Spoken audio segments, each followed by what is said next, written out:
around the 13th inning, makeup starts to wear off. I was sound asleep when Nunez hit that dribbler. Nunez chops it to the right side. Ball gets away. Red Sox on top 2-1. At the bottom of the 13th, we were the only ones still serving. Caught by Nunez. He goes into the seats. What a catch! Bottom of the 13th inning, and Muncy scores to tie it. That's up the middle. Throw to first is wide. This game is tied. We ran out of Dodger dogs. Big Papi want to go home, man. Let's go. I'm running out of things to play. His last time up, hit one down the right field line that just went foul. Muncy flies one in the air to left center. Bottom of the 18th, Max Muncy. It all happened right in front of this lens. Back at the wall, and it's gone! A walk-off home run to win Game 3 in the 18th. Night.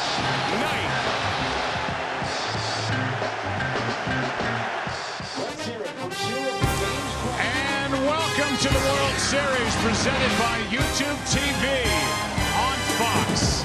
It's Game 4 of this World Series. The Boston Red Sox, the Los Angeles Dodgers, with Boston leading 2-1. And now welcome inside the broadcast booth, everybody. I'm Joe Buck. That's the Hall of Famer, John Smoltz. It was a late night last night. Contrary to what Kevin said, we did not, no matter how tired or awful we look, sleep in the booth last night. But the game ended at 12:30 this morning. It was a crazy game. All the players used, the pitchers used, the foul balls and all that other stuff, the baseballs. Let's talk about tonight. And if you were on the Dodgers roster, how would you get into your car and drive into the stadium today? What would be your mindset for Game 4? Well, you realize what you've escaped. In the 13th inning with 2 outs, you were 1 out away from being on elimination, and you got a jolt of energy. And it starts with Rich Hill. Rich Hill knows if he can weather the storm offensively from the Red Sox, that's what he's going to have to do, is provide innings. And this crowd, this home crowd, is going to be another jolt of energy. They're going to be able to provide the lost energy spent in this crowd. They were fantastic last night, so home field really has an advantage. All right, now on the other side, we talked about it during the game. The Boston Red Sox and Alex Cora, their manager, he went for the throat last night. And using Nathan Eovaldi the way he did, he was absolutely heroic in a losing cause. How would you, if you were on their roster, come to the ballpark today? Believe it or not, it could be a rallying process for not only the effort that Eovaldi put forth, but the team knows that they just stay the process. They know they're not going to go 0 for 28 their first 4 hitters. They know they're going to score runs, and maybe it's going to be kind of a chaotic game with the pitching staff, but they have believed that they're the best team in this series. They're up 2-1, and they again know the process is what they've been doing all year. 108 wins is no fluke. Yeah, so let's talk more about the Dodgers starter. He just mentioned him, Rich Hill. For more on Rich, let's go down to Tom Verducci. Well, Joe, the odyssey of Rich Hill, it's a long one. 10 organizations, 16 states, 19 minor league cities. But it's his hometown team, the Red Sox, that helped get him to the World Series. 3 years ago, he was released out of the minors and went home to train with American Legion Post 114 in Milton, Massachusetts. The Red Sox saw him there, signed him. He was in the big leagues 2 months later. Eventually, he signed with the Dodgers. Now, tonight, he will become the oldest Dodger to start a World Series game at the age of 38 since 1956. Now here's Ken Rosenthal. Tom, here is all you need to know about David Price as a teammate. Moments after Nathan Eovaldi allowed Max Muncy's walk-off homer last night, Price was the first person waiting for him outside the dugout. He stayed with Eovaldi through his post-game treatment, sat next to him on the team bus, made sure he was by his side the entire night. Earlier, Price had stopped by Alex Cora's office and volunteered to be the opener in tonight's Game 4, this after starting Game 2 and pitching in relief in Game 3. You need not ask. Price is available tonight. Guys, thank you very much. Just to finish that earlier point, over 330 baseballs used last night. We just saw that great moment in the dugout. Man, we saw just about everything last night. What do we have this evening? We'll find out. Game 4 tonight.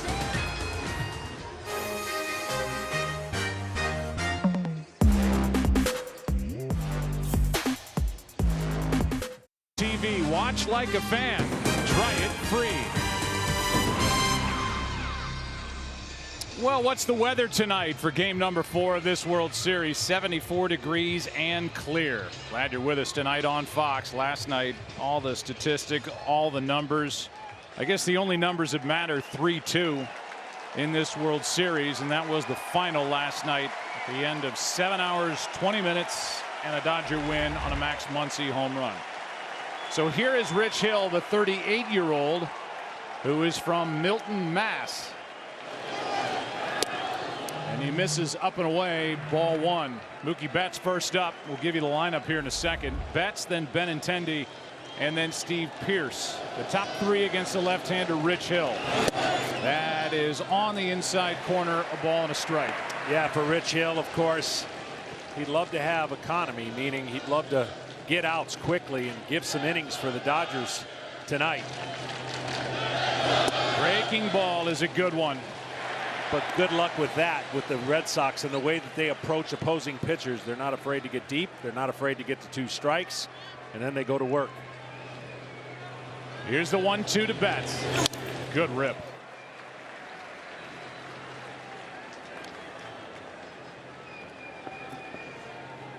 So while Betts waits for a 1-2, for coverage of this game in Spanish, please tune to Fox Deportes.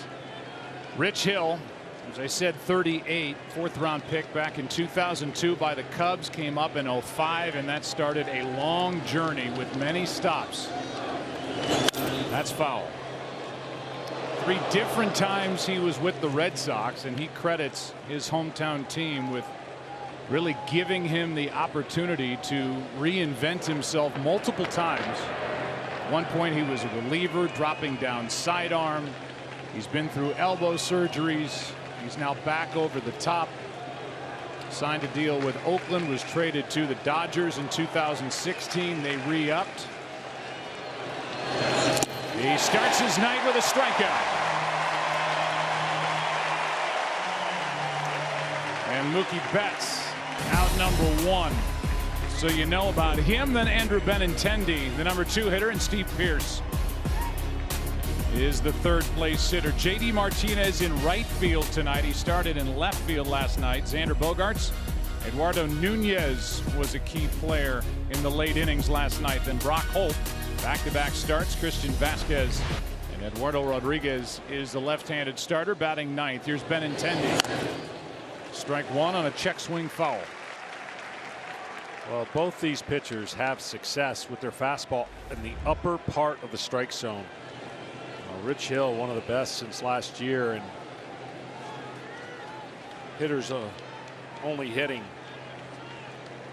176 on his fastball on the whole. But when he elevates it, it's even better. So he's going to have 2-pitch mix, fastball, curveball. Every once in a while he'll change his arm angle and he'll throw a cutter. That is in the air to left. Easy for Taylor.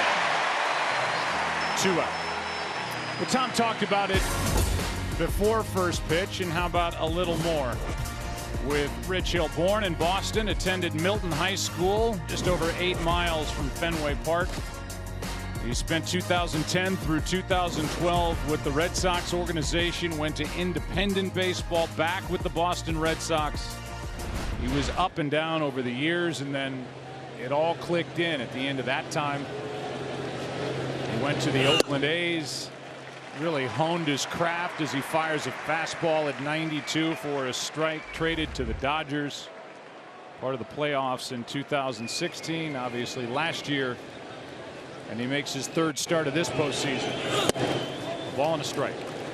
Well, one thing he does pretty well, about 80% of the time in the first 3 pitches, he's got 2 strikes on the hitter. So when he works like that and he commands the fastball, that makes that curveball that much more difficult for the hitters. Ball 2.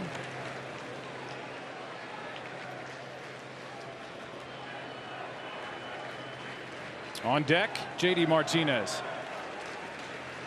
At the plate, Steve Pearce. Good curveball there for strike 2. And see, that's the thing. He throws from the third base side of the rubber. He throws that curveball so far out of the box to a right-handed hitter. The right-handed hitter sees it and goes, no way does that come back for a strike. and it's the higher curveball called strike that will give the Red Sox fits. So getting that call in the upper end of the strike zone will be huge. 2-2. Fastball missed, a full count. Last night it was the Dodgers jumping on top with a third-inning home run by Jock Peterson. The game was tied in the 8th and won in the 18th. 3-2 pitch is down and in, a 2-out walk. And if you're a numbers person, here's what we all witnessed at Dodger Stadium last night. 561 pitches, 7 hours 20 minutes. The foul balls, 46 of 50 available players were used. Strikeouts, the full counts. Take Me Out to the Ball Game was played on the organ and sung twice by those who slugged it out and waited all 18 innings here for Game 3. Here's JD Martinez.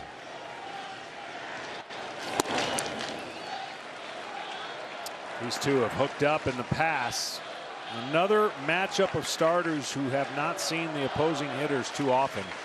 Only a handful of guys, and for the most part against Hill, curveballs have been the pitch of choice.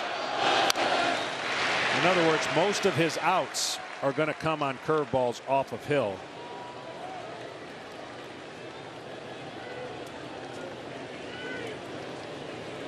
There's his career against Rich with 1 home run, 5 strikeouts, and a .273 average, 3 for 11.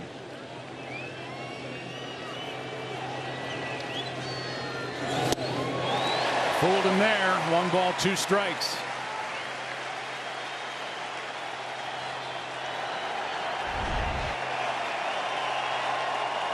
Now, once he gets Martinez thinking about the curveball, he can throw a fastball away, try to get him to freeze or swing away, but away would be the optimum choice if he's going to go with that pitch. Struck him out, and the first half inning is history in Game 4. Good start for Rich Hill.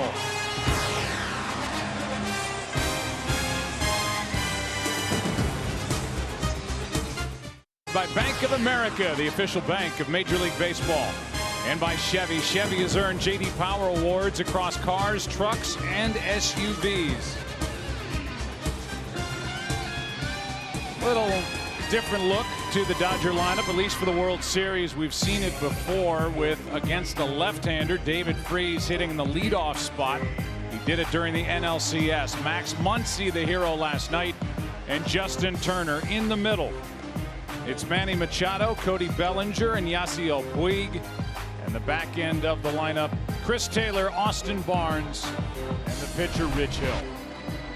Against a talented left-hander, I'm excited to hear you talk about Eduardo Rodriguez.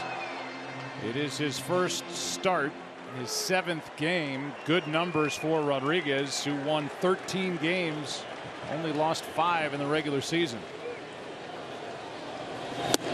When 2 great pitchers on his staff call him the best stuff on the staff, and I'm talking about Chris Sale and David Price, that's all you need to know about what he possesses. But the mental challenge for Rodriguez is, does he believe it? Does he believe he's actually possesses that and carries himself on the mound with that attitude?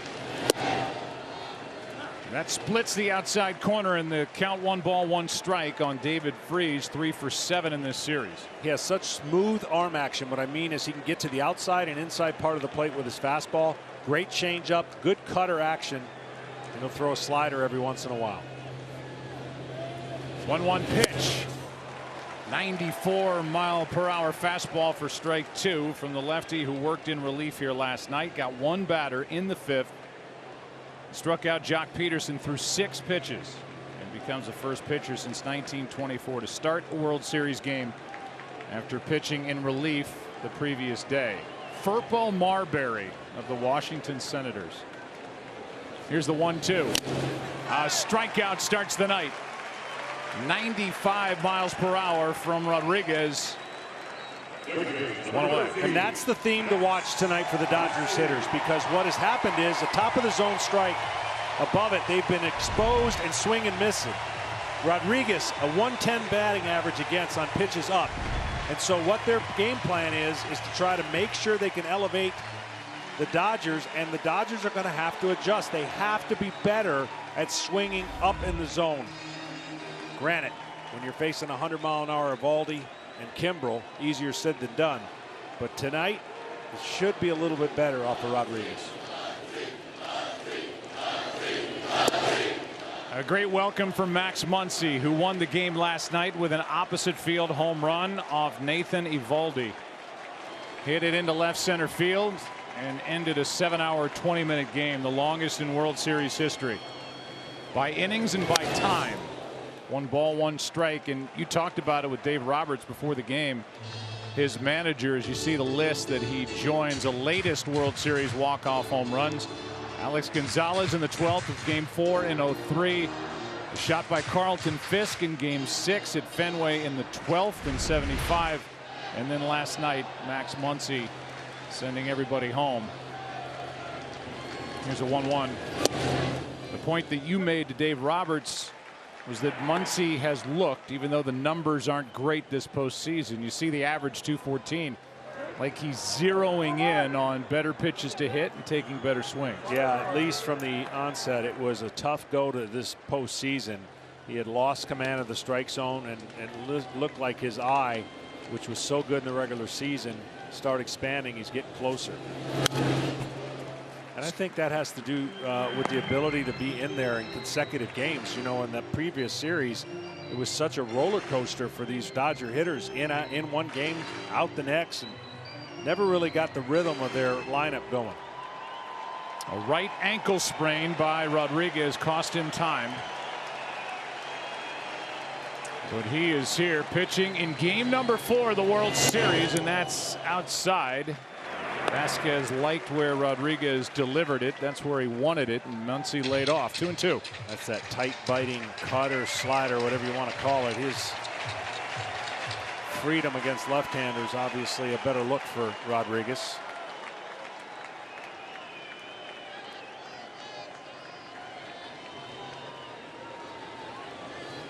Freese struck out, and now a full count. We saw plenty of that last night. Max Muncy will dig back in with a 3-2 count.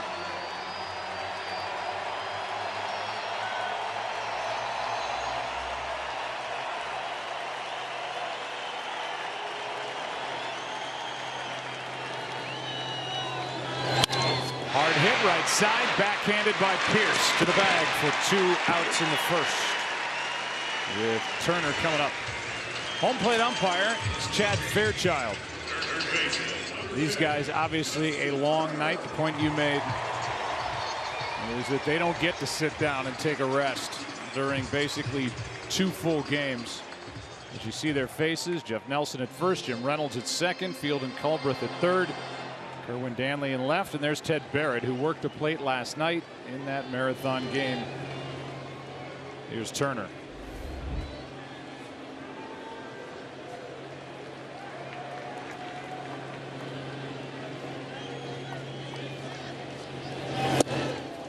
Alex Cora, the manager of the Red Sox, not concerned with where his pitching staff stands after 3 games in this World Series. Not worried about Rodriguez getting this start after working in relief last night. Feels like his bullpen has plenty of rest in it. Obviously, with Eovaldi not on that list of guys with rest, but he feels like he can cover this game no problem. With his team up 2-1. Yeah, I don't know about the no problem part, but I'm sure he can find a way with the assets he still has available. And I thought he said something interesting to us yesterday. He said that scoreboard out there is not for the fans. It's for how to manage the game. It's basically telling you what to do. And that scoreboard yesterday might have played a few tricks on him because of the opportunities that he had in managing that game to a potential win. It would have been worth every inning they played. But because it went the way it did, it's going to be an expensive loss if this series goes long. 2-2. And that was the conversation when asked about who were his big influences as managers over his career for Alex Cora, and that piece of advice came from Sandy Alomar Sr., who managed Alex during winter ball. 2-2 pitch. Fouled straight back. Good stuff shown by Eduardo Rodriguez here in the first inning. Fastball mid-90s. Good break to his slider. Everything about his windup and delivery is smooth, and the ball just explodes out of his hand. And that's why his teammates just rave about the potential that Eduardo Rodriguez has. 2-2. Full count.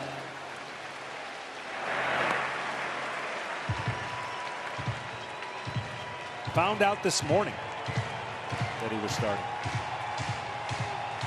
which is interesting.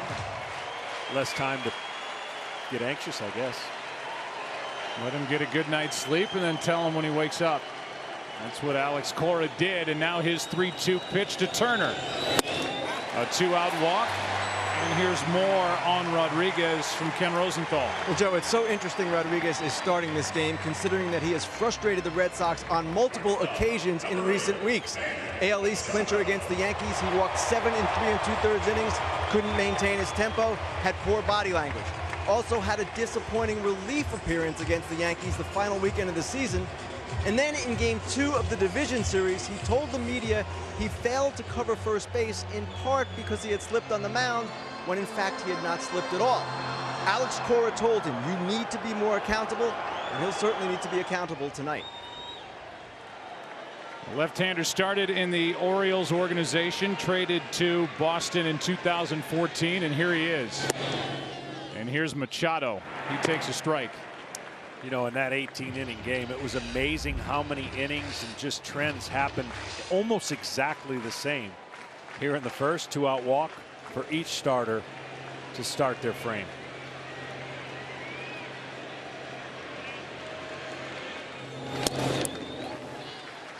And what comes to mind is the 13th inning last night, when a leadoff walk eventually plated a run for Boston. Bottom of the inning, leadoff walk to Muncy. He scored on an error by Kinsler to tie the game that lasted into the 18th. 1-1. 2-1. These two have hooked up quite a bit, as you can imagine. Machado with Baltimore. There's a consistent theme that Rodriguez likes to do. He loves to get that fastball looking out and then change up away, and then eventually as the game goes on he'll try to throw inside to Machado. That's a strike, and it's 2-2.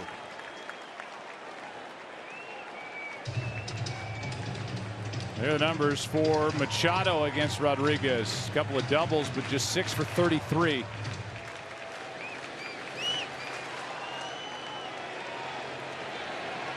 Two guys who started in the Orioles organization squaring off in a 2-2 pitch. Fouled straight back.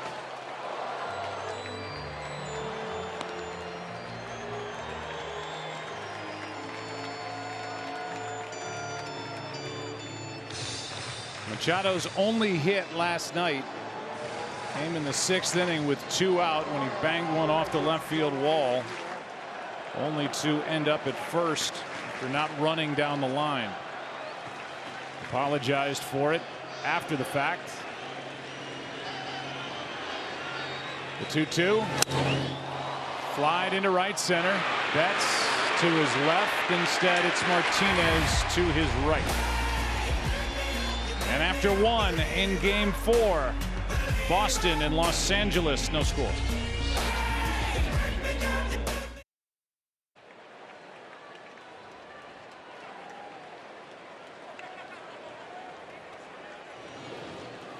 Second inning of Game 4 for the Red Sox. It's Bogaerts, Nunez, and Holt against Rich Hill.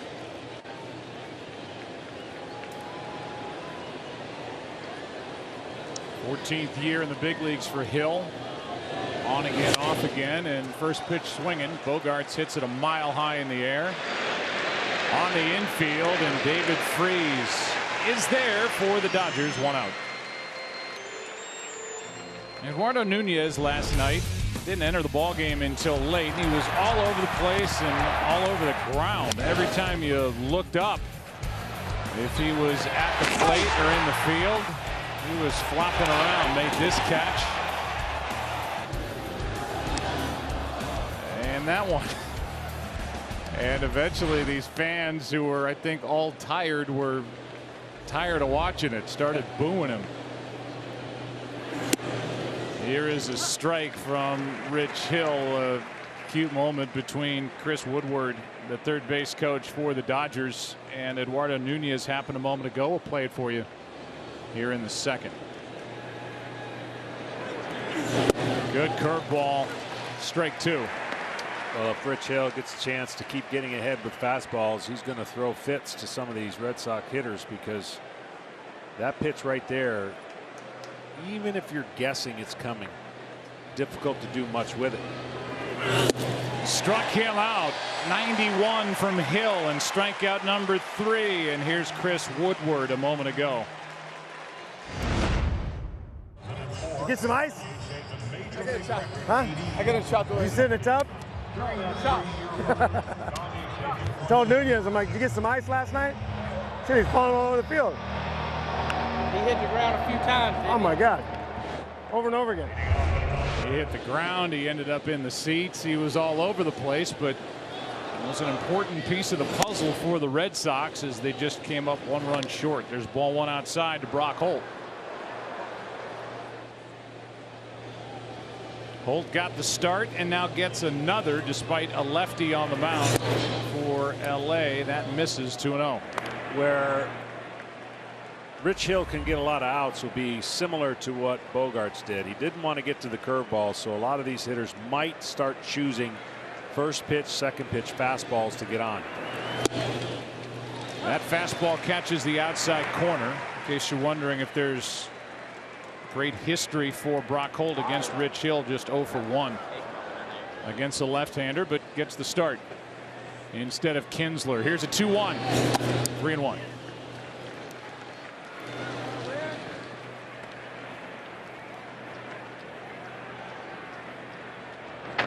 On deck is Vasquez, the number 8 hitter, then Rodriguez, the pitcher, if it should go that far. 2 out, bases empty. No score in the second. 3-1. High and tight, ball 4. And another 2-out walk issued by Rich Hill. He did this in the first. It's the only thing from time to time with Rich Hill. You just wonder if it's mechanical or mental. Every once in a while the strike zone jumps on him, but when it doesn't jump on him and he's on attack, he just puts the hitter in a tough place.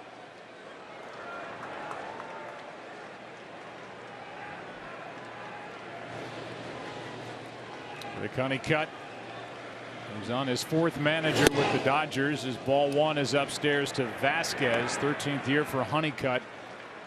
They had a nice moment before tonight's game with Dennis Eckersley in a classy move, coming back to Dodger Stadium to throw out the ceremonial first pitch. Caught by Kirk Gibson. He's got him on that backdoor slider on a 3-2 pitch to win game 1 with that home run into right. And for Kirk Gibson, his only appearance and at bat in that World Series, and I'd say he made the most of it. Yeah. Still remember it like it was yesterday. Good catch by Freese. And Rich Hill appreciated it.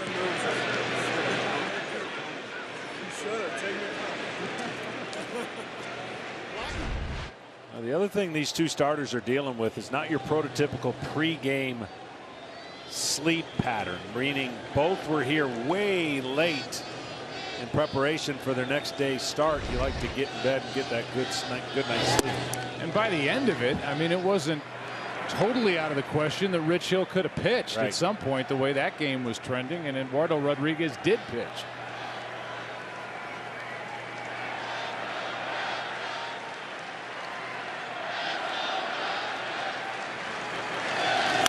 High fly ball into left field. Back is Taylor on the track. to end the inning. A 2-out walk. Rich Hill gets surrounded. Bottom of the second in game 4. No score. The cast is sponsored by Lowe's. A couple miles away. Intersection of Venice and La Brea. How about that house? You never get lost. Like, you know exactly where you are. Easy to give direction to friends. Here's a ground ball to the right side, and Cody Bellinger on one pitch is the first out in the second. What should I look for when I'm coming to the party? You know, it's a great house, cute house. How else can I describe it? It's kind of blue in color. It's at the corner of Venice and La Brea. Yeah, anything else I should look for? Yeah, it's blue, and it's got Clayton Kershaw's face on it.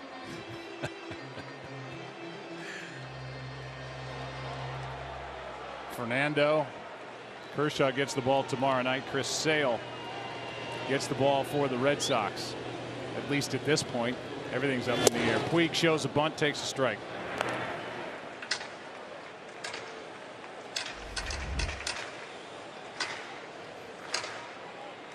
Yasiel. 3 out of 13 in this World Series. Waits for the 0-1. 0-2.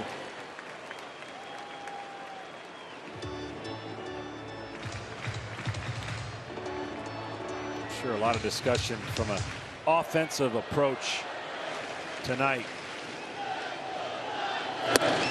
Has got to be a little bit different than what it was last night. And whether or not the guys can adjust, I'm sure they've had that conversation. Look middle, down, and stay away from the pitch up. Into center from Mookie Betts. Let's give you those moments that happened before this game with a ceremonial first pitch. Your arm might be worse than mine. I know. Throw me the 3-2 backdoor slider. You got it. You got it. I got salad though, man. Way, whoa. Whoa. Don't get too close. Have some pride. Yeah. We did it. Yeah, I love you, man. I love you too. Two men linked forever in baseball history. And a great moment for Kirk Gibson, and that moment tells you all you need to know about Dennis Eckersley. He's on the losing end, and he shows up, got a great ovation from the fans here at Dodger Stadium, recognizing that it's a lot of class with that man to walk out there and do that. And then the I love you at the end of it. A lot of respect between those two. Well, you know, that's the interesting thing about closers. Think about the greatest ones, and even Mariano Rivera has his moments, whether it's against the Diamondbacks. You're known for not how great you've been most of the time. It's what moment in time where it didn't go well, and that obviously is what Dennis has had to deal with. But it was the greatness of the season for Dennis Eckersley and the injuries that Kirk Gibson was dealing with that made that moment so great. But Eckersley was untouchable, and he had just issued a walk. He didn't walk hardly anybody all year. Here's Taylor on with a 2-out hit.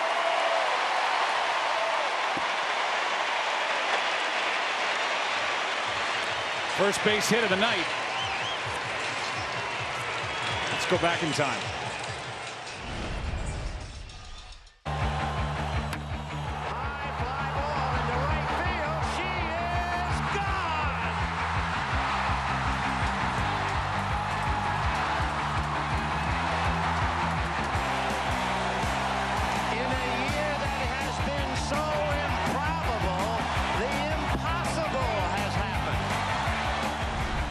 Could barely get around the bases. What a moment. And if you're old enough, you remember where you were when that ball left the park here at Dodger Stadium. And there's Tommy Lasorda, the winning manager that year, and the great Magic Johnson, who joined our pregame show before tonight's Game 4. Batter is Austin Barnes. Took a strike after a 2-out hit by Chris Taylor. That's upstairs, a ball and a strike. People not around here will forget, but Kirk Gibson, one of the most powerful and fast combinations that you'll see, short of Bo Jackson, of course. Gibby could fly. 1-1 pitch. That's a little bit away, and a count 2-1. Tell early on, just the crowd has obviously dealt with last night. They're waiting for their team to kind of give them something to get loud again. Each team filling each other out here in the early going. Here comes a 2-1. Good pitch from Rodriguez. 2-2.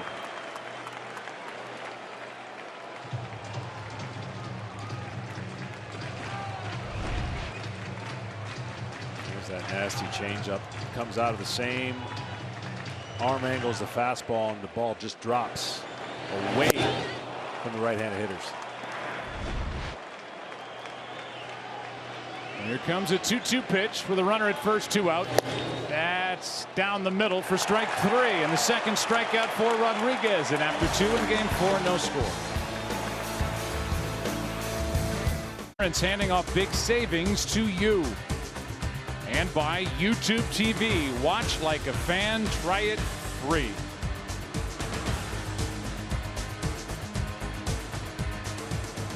Third inning now, and the pitcher Rodriguez takes a strike from Rich Hill. Eduardo, during the regular season, during interleague play, went 0 for 2 swinging the bat. Does not have a hit in the big leagues. A ball and a strike from Hill. Well, both innings kind of similar again. 2 outs in both the first and the second. Runners were able to reach. Inside, Hill thought he had a strike. Instead, it's 2-1. On deck is Mookie Betts. Uh-oh. That ends up in front of his dugout. The bat does, and it's a 2-2 count.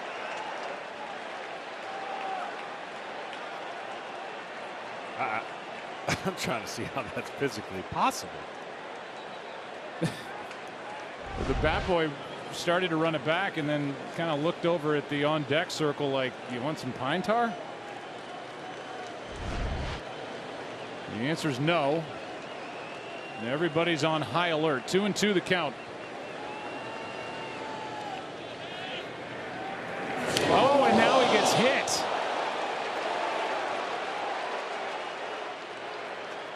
Rodriguez gets hit by the pitch, and we'll have to go to the replay to see where that caught him, and he's shaking out the right hand, it looks like.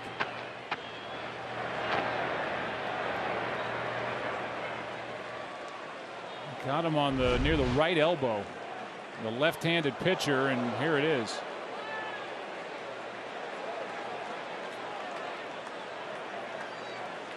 I mean, that's just, it was to the point after that last swing like you're looking at an easy out if you're Rich Hill, and he ends up hitting him to put the lead man on base and bring up Mookie Betts. And again, that's from time to time, that's what Rich Hill and the frustration can be, because he can be locked in, and then there can be a pitch or two or an at bat that the release point of his fastball gets away from him. 4 for 16 in this World Series is Betts. At the tail end of what is and should be an MVP season, our Indeed player resume. For his career in the regular season, a .303 average. For his career in the postseason, .235 average. Sounded like he cracked his bat. Doesn't check it. He knows better than I do. And the count 0-2 on that pitch inside from Rich Hill. Here's another look at it. No homers, 3 RBIs in the 20 postseason games for this incredible talent. Against left-handers, the only blemish pitch that he has not had for an average that starts with a 3 or a 4 is the curveball. Here's a slow roller. He definitely broke his bat. Throw to second with Rodriguez not running, and Turner gets the out. What a play by Turner. It's so heads up, it's unbelievable. And I guess looking at Turner, took for granted that Rodriguez would have gotten to second base, and he had no lead and no wheels getting to second.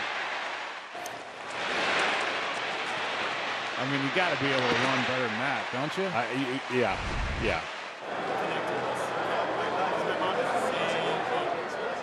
But for Turner, whether he was helped out by his catcher Austin Barnes or just out of the corner of his eye, he obviously knows who's running. But there was no chance to get Mookie Betts at first, so he went to second, and he got Rodriguez by a lot. Literally a tremendous play under the circumstances that I never saw coming, because I'm staring at Turner and watching Betts run. But Rodriguez just almost was slowing down as he got to second base. So second base was never in question, as we come to find out.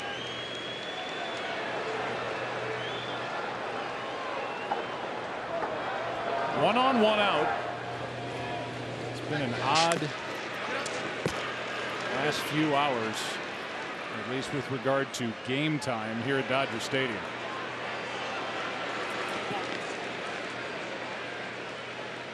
We've seen just about everything. Here comes a 1-0 to Benintendi outside, 2-0.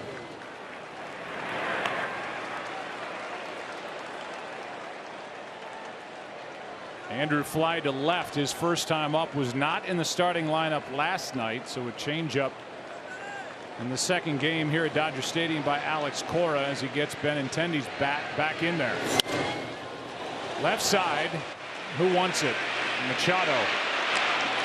2 out.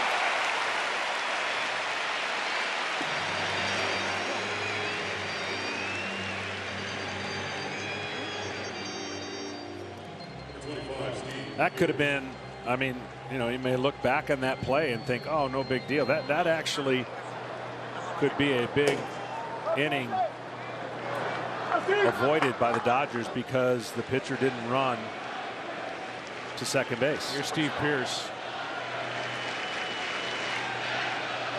Strike one. I'm told in my ear that that's the first time that Eduardo Rodriguez has been on the bases.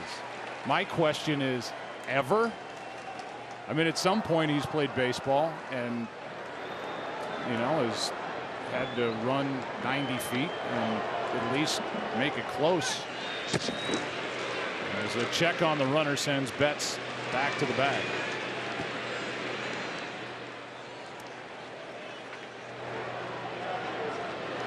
He, by the way, is the first pitcher to be hit by a pitch in a World Series game since 1968. Nellie Bryles. Hit by Mickey Lolich in a World Series between the Cardinals and the Tigers. Yeah, I was one then. I was watching that series. Didn't understand a lot, but I was watching it. 1 on, 2 out. Breaking ball is upstairs.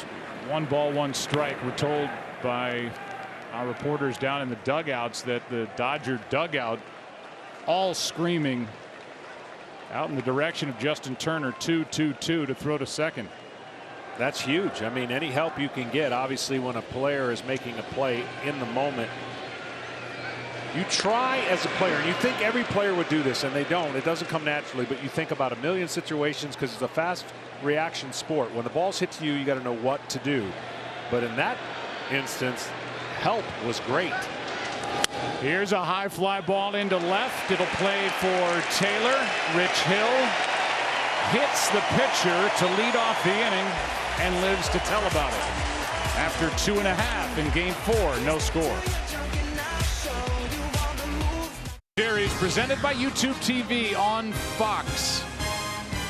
Rich Hill first up, and he's usually good for an entertaining at bat or trip around the bases himself. Here's the 0-1. Here's a bunt. That didn't work. 1 out as Pearce gloves it. Oh. I think it's going to be one of those days for the pitchers. I think it's just late night. Everyone's on edge. Look at this.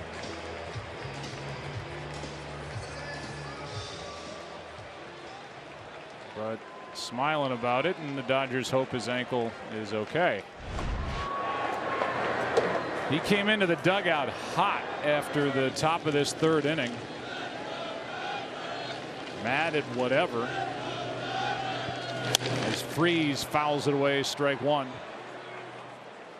But he just hit a pitcher at the plate for the first time in a World Series in 50 years and got around it on the force out at second, a pop up and a fly ball to left after hitting Eduardo Rodriguez in that right arm near the elbow.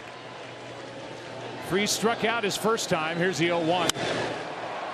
Easy fly ball to right. Martinez went back and then able to recover 2 out. The batter will be Max Muncy. Chevrolet is the official vehicle of Major League Baseball and the only brand to earn J.D. Power Dependability Awards for cars, trucks, and SUVs 3 years in a row. 2 out, nobody on, and the batter will be Muncy. He had a decent at bat his first time up, ended up hitting a sharp ground ball to first.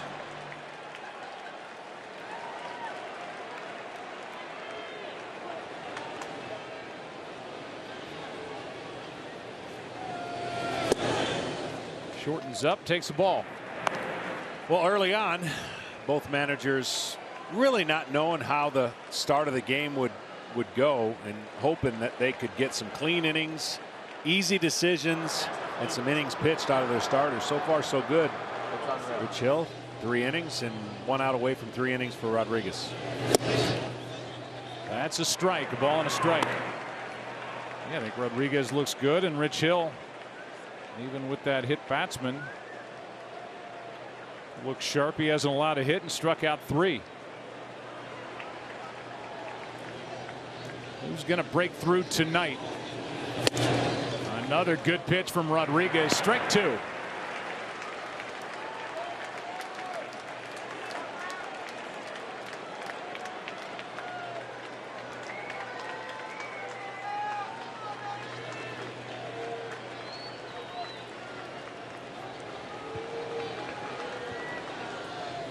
Rodriguez wants his catcher Vasquez to go through the signs again.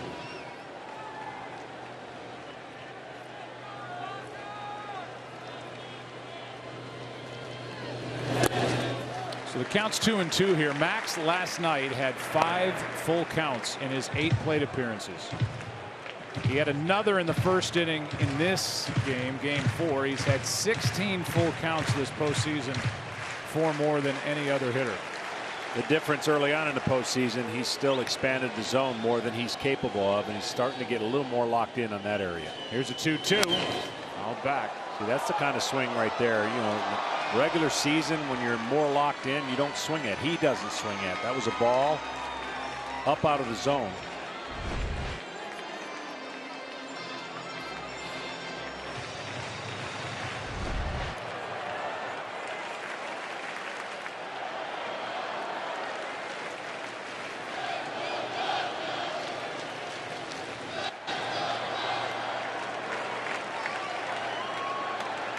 Another 2-2.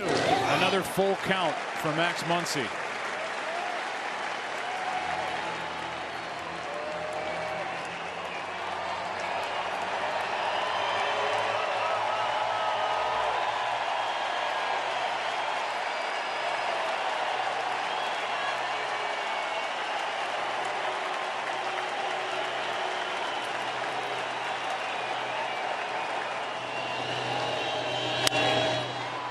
Into left.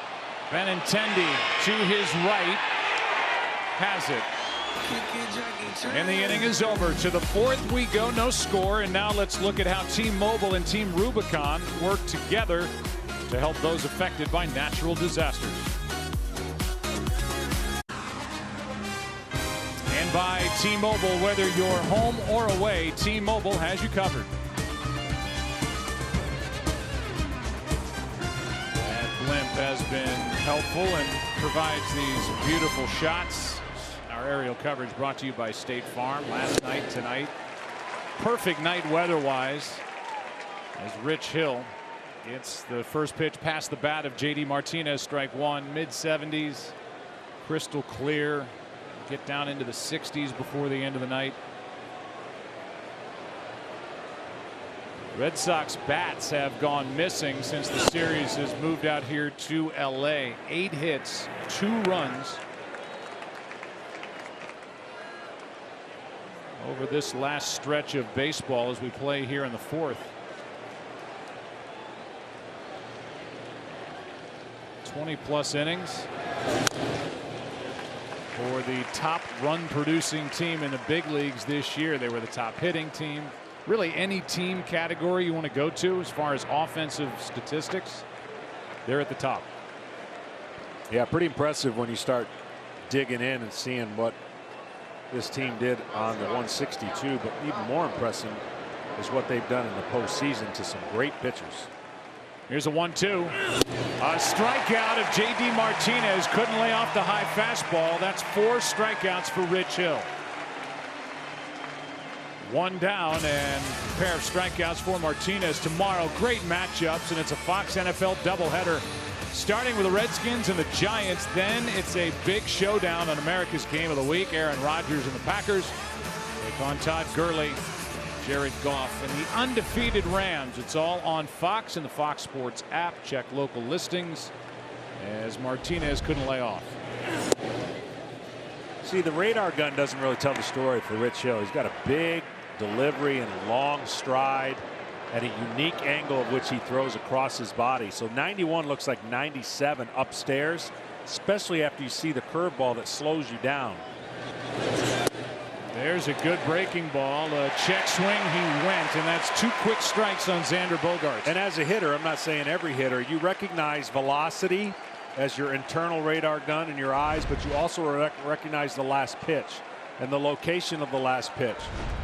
And so when you have a variety of angles and you're seeing top to bottom pitches, it's hard to hit at times. When it's good, it is like a baseball falling off a table for Rich Hill. And then, as you said, you talk about the velocity, 90, 91 with a fastball, mid-70s with that hook. Yeah. And here's what you see as a batter. You just see kind of the leg and then this arm coming right at you.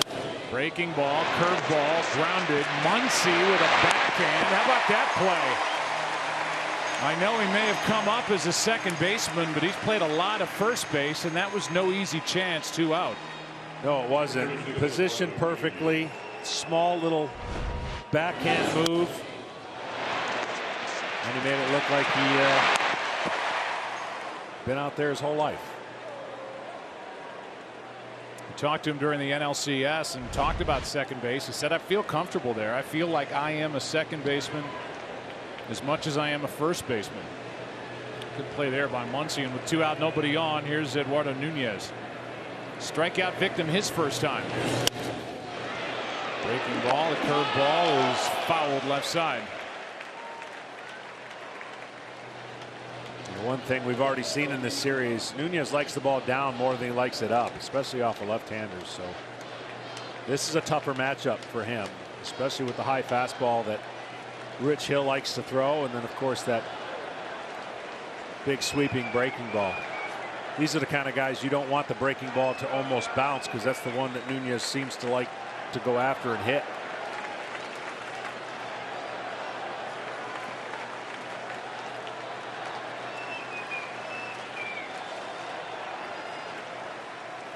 Oh, 1 pitch. Curveball for a strike.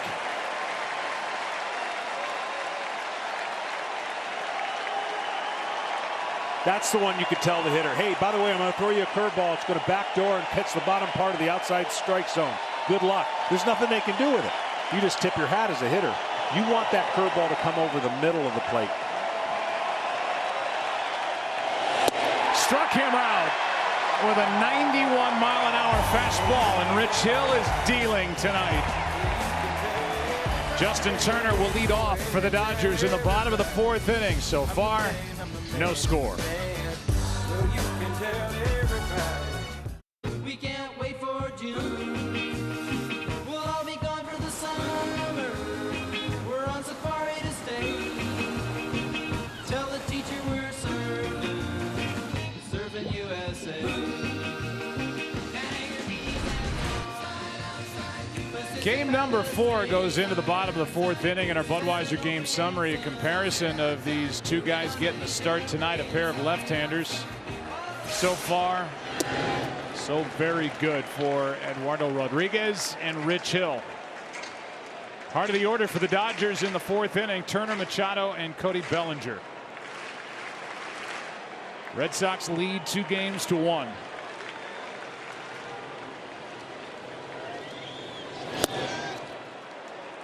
One and one.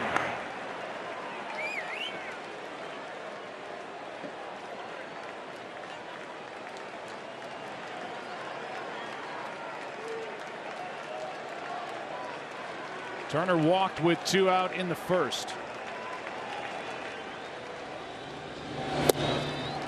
Lays off, 2-1. So disciplined at the plate. That's what makes him so tough, and obviously in the postseason why he's one of the best at getting on base. But he just has a unique ability to lay off of the pitcher's pitches and then not miss the mistakes. He's set up for middle end to do damage, but he'll slug you away as well. He covers the plate so well as a right-handed hitter. 2-2.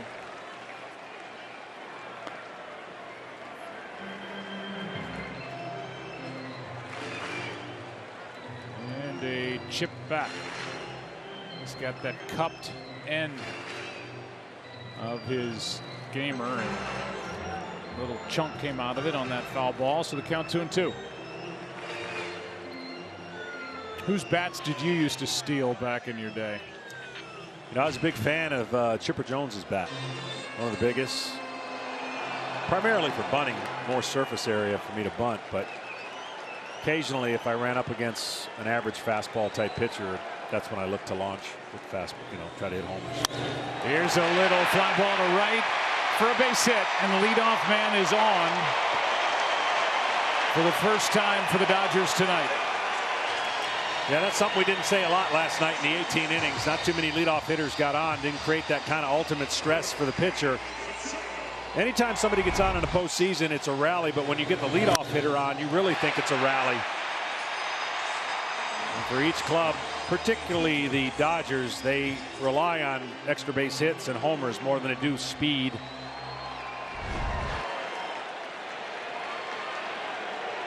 It gives an opportunity to Manny Machado, who has had many.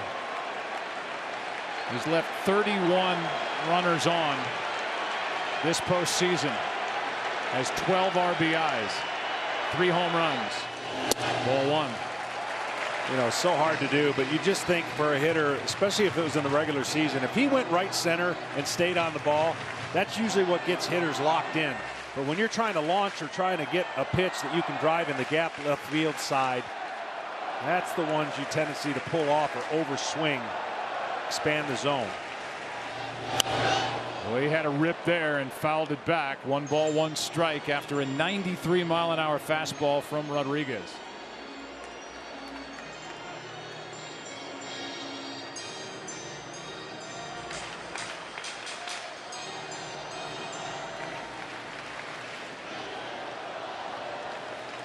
Dodgers have had a tough time stringing hits together this postseason, even though they've made it this far, and that one inside drives Machado off the plate, gets his attention. 2-1.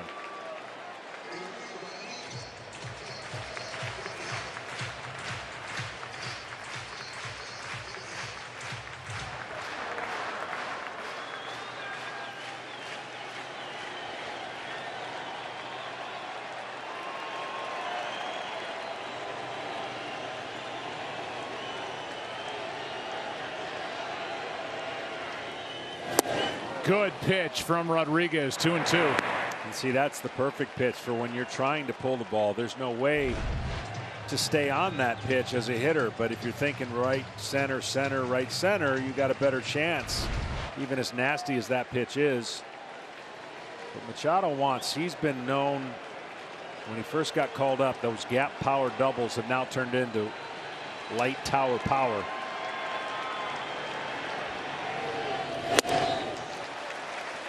Full count.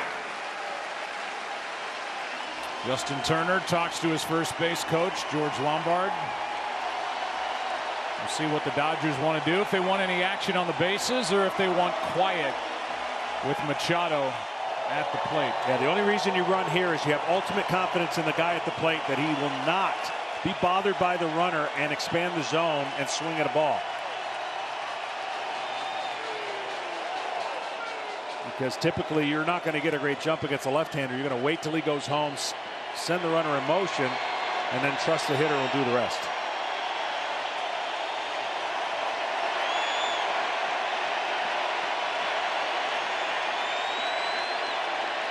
Starts and stops, and a foul back over the screen.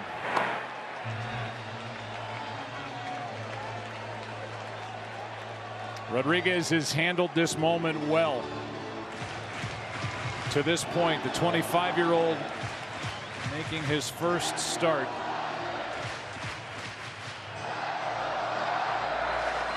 Six games out of the bullpen for Alex Cora up until tonight. Pitch number 60 coming to Machado.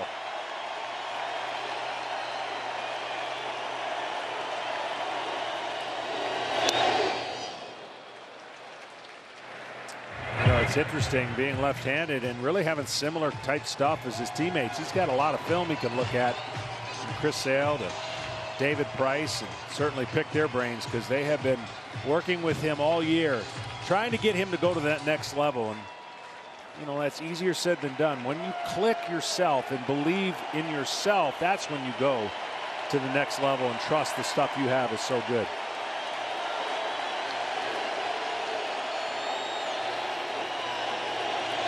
Struck him out. The follow through caught the catcher Vasquez, but a big strikeout for Rodriguez, one away.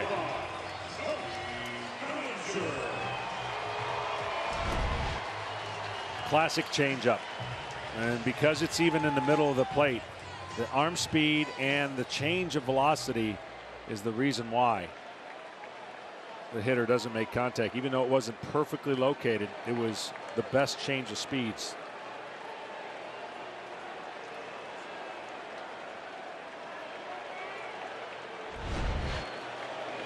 One on, one out for Cody Bellinger. Strike one on the inside corner.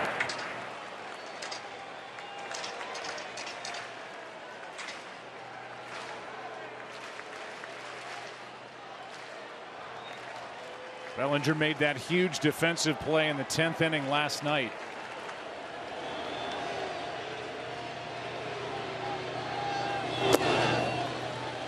He had just been caught stealing with one out in the 9th inning when he left too early on a 3-2 pitch. And he got redemption with a throw that he unleashed to get Ian Kinsler at the plate and keep the game tied at 2 and end the top of the 10th.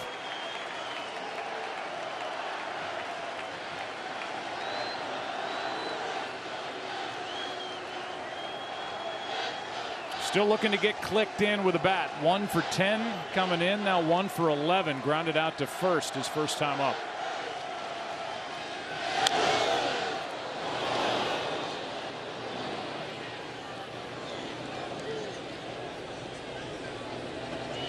And Bellinger will get attention.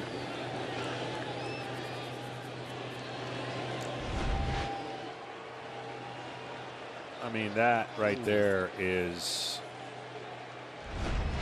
so hard to describe what that feels like.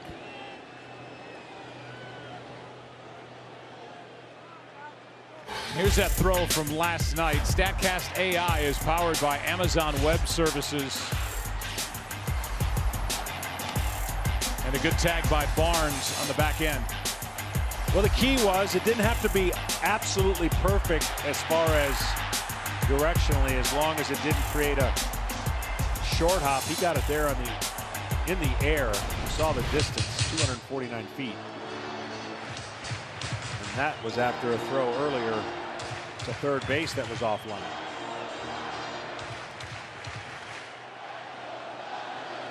A deep breath for Cody Bellinger after the pain of that foul ball off his right leg.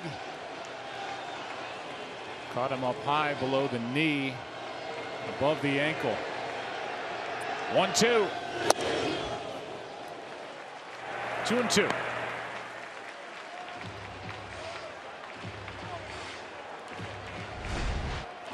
Tried to go right back in there.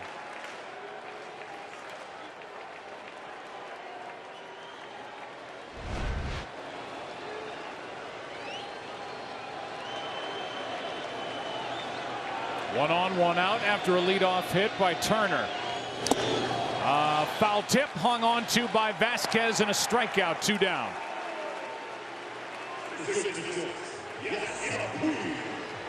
That'll bring in Puig as Bellinger limps back to the dugout. Puig is due to do something off of left-handers, even though it doesn't show statistically what he has been. Not very good on the year. The splits are still something like, it just couldn't continue the type of hitter that Puig is, but right-handed and left-handed is a dramatic difference.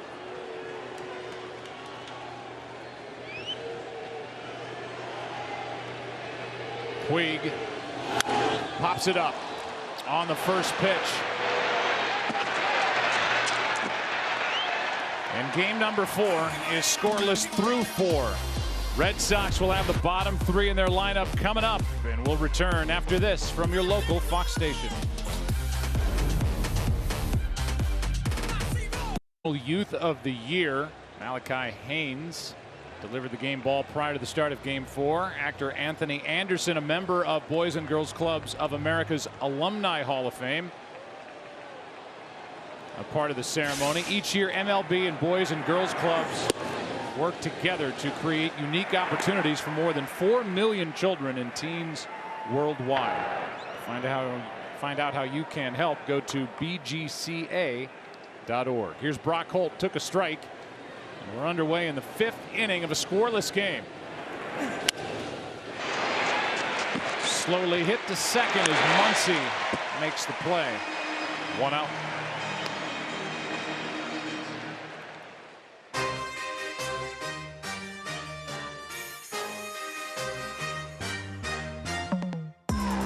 YouTube TV. Watch like a fan. Well, since the Red Sox scored 3 runs in the bottom of the 5th inning in game number 2, these teams have combined to score 5 runs in the last 25.5 innings. The Red Sox, the top run producing team in the big leagues. The Dodgers, the top run producing team in the National League.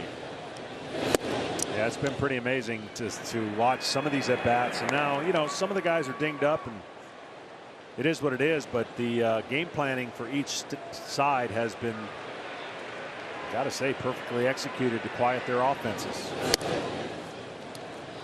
Counts 2-0 on Christian Vasquez, who hit the ball pretty well into left his first time up and sent Chris Taylor back to the track to end the top of the 2nd. He's had some of the best at bats so far for the Red Sox. I mean, even his outs have been hard. That one is hooked down the line. Well hit back at the wall. It is foul. Just foul. And almost on cue, Vasquez came that close to putting Boston on top. And for whatever reason, statistically during the year, it didn't work out. But right now in the postseason, he is not being fooled much. And he looks as confident as if JD Martinez were at the plate.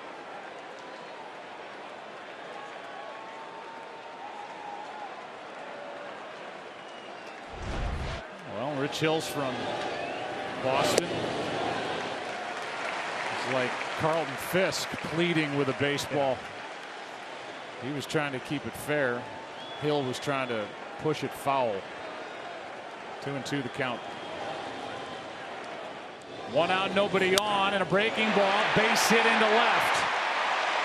Another good at bat by Christian Vasquez. He's locked in. He really is, and he just made Rodriguez's job a little bit easier from swinging to bunting. And here's the one where, oh, maybe. And then coming right back with a good swing on a breaking ball for a solid hit.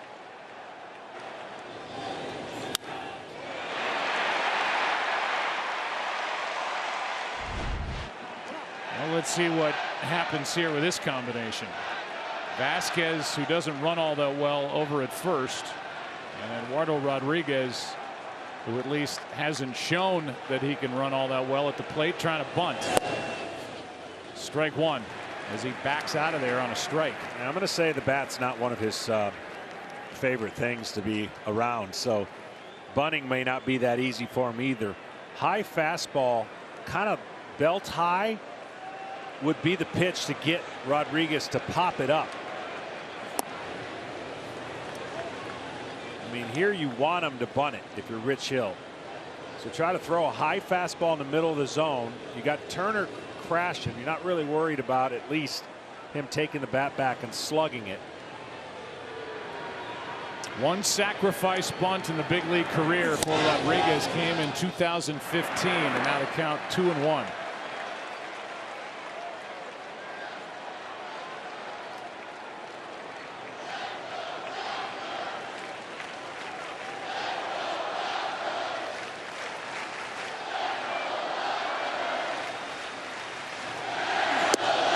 That's a strike, 2-2. I mean, he's not even staying in there to bunt it. I mean, he is squaring around, but then giving up.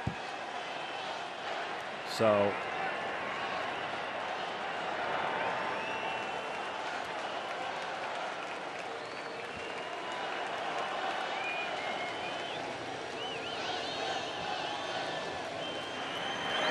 breaking ball gets him looking, and that was almost unfair. Rodriguez never even offered at a pitch. No, just wasn't comfortable. Doesn't have to do this very often in American League, of course. And after getting hit by a pitch, you can understand why. Fair enough. He might be backing up, seeing a ball coming at him again.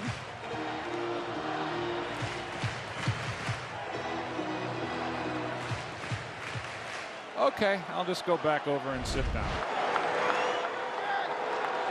So the runner remains at first. Vasquez for Mookie Betts, who flies one into center. Back is Bellinger, and a couple of steps onto the track. He has it with the final out of the top of the fifth. Good pitching matchup. Good work by Hill. No score. Game 4. A team that enjoys responsibly. Budweiser reminds you to drink wiser. There's Alex Morgan from the U.S. Women's National Soccer Team. Congratulations to her club. They just qualified for next summer's tournament, the defending World Cup champs. They'll be playing in the Women's World Cup coming up in June on Fox and FS1. Taking in this game, and these are two of the better starts we've seen this entire postseason. Rich Hill scoreless through 5. Eduardo Rodriguez trying to match him.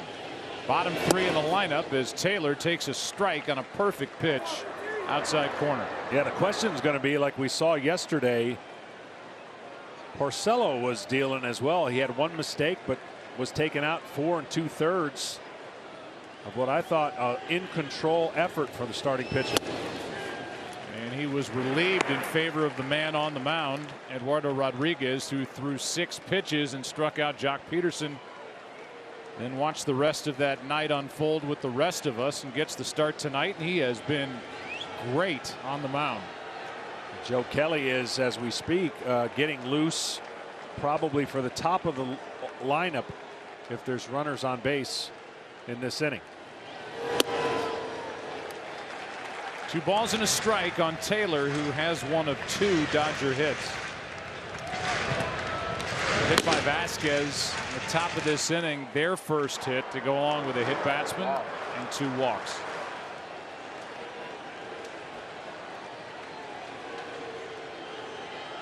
Two-1 to Taylor. 2-2. 94 from Rodriguez.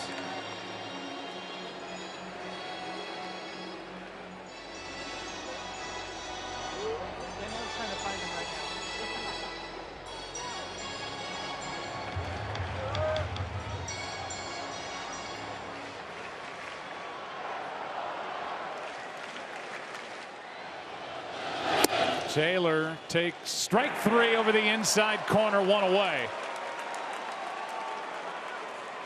And that's 5 strikeouts for Rodriguez. Painted inside. It's really one of the luxuries he has. Everything he does looks easy to both sides of the plate. Some pitchers in the league have their preferred side, and then the other side isn't as easy for them to get it. Whenever you hear arm side or glove side, that's referring to the side of the plate for the pitcher on the mound. That fastball sizzles in there at 94 to Austin Barnes, high for ball 1. Barnes has a simple job. Well, it hasn't been simple for a lot of hitters tonight. In the 8th spot, get on so that the pitcher can try to bunch you over. Backhanded stop by Nunez. 2 out.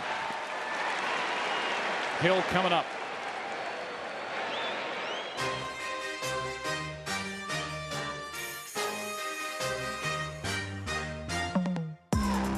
YouTube TV. Watch like a fan. Rich Hill tried to bunt his first time up, leading off in the bottom of the 3rd inning, popped it up. It was caught by Pierce, the first baseman for the Red Sox, so 0 for 1. During the regular season was 4 out of 43.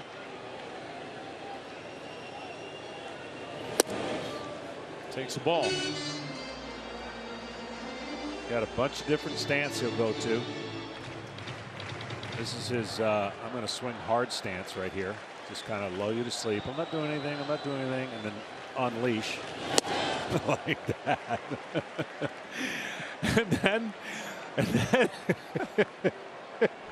and then he will get to a 2-strike kind of Pete Rose attack, you know, like put it in play swing. Whatever it takes. Rich, come back.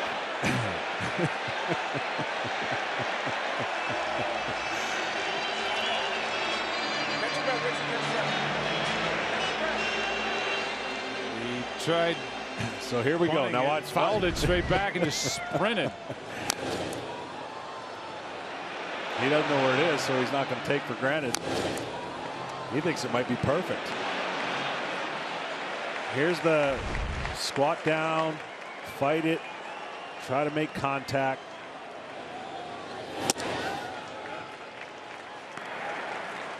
I love it, man. It's fun. He knows he's limited, but he's going to give you everything he has, even if it looks a little different.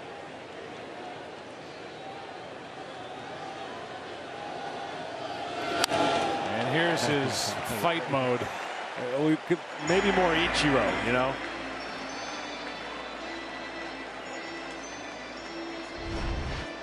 He's going to make his opposing pitcher work now.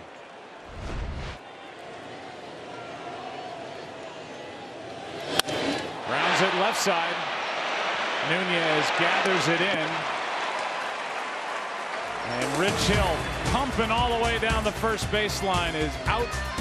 And we are scoreless in game 4 through 5. Commitment to fight against cancer.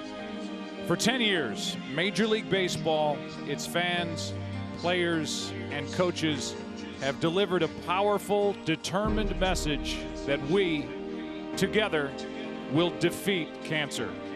Please join Major League Baseball, MasterCard, Fox, and the entire baseball family as we stand united and steadfast against cancer. Visit standuptocancer.org to find out how you can help today.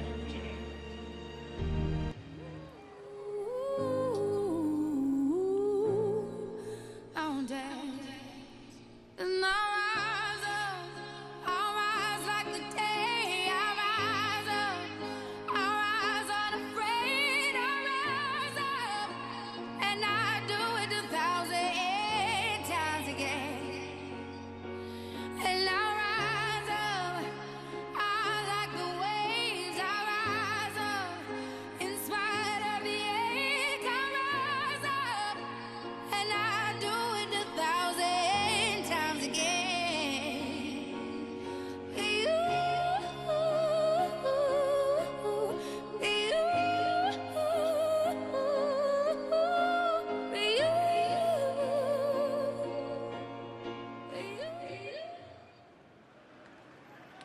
Ladies and gentlemen, thank you.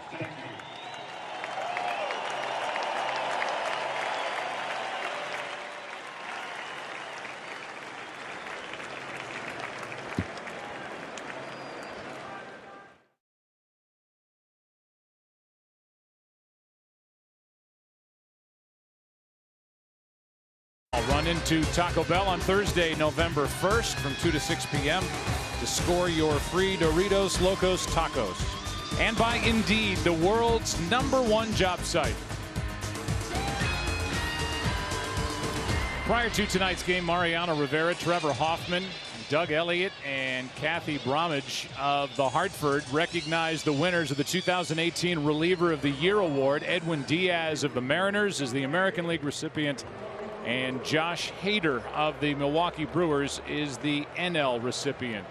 Diaz had 57 saves, 14 more than any other pitcher in baseball, and Hader, we talked about him, all NLCS, 6-1, 2.43 ERA and 143 strikeouts in only 81 plus innings pitched. Here's Benintendi. Curveball is in for a strike, and the count evens 1-1. A big inning here for Rich Hill. Both pitchers have been great, and it's the 2, 3, 4 hitters here for Boston. Benintendi 0 for 2.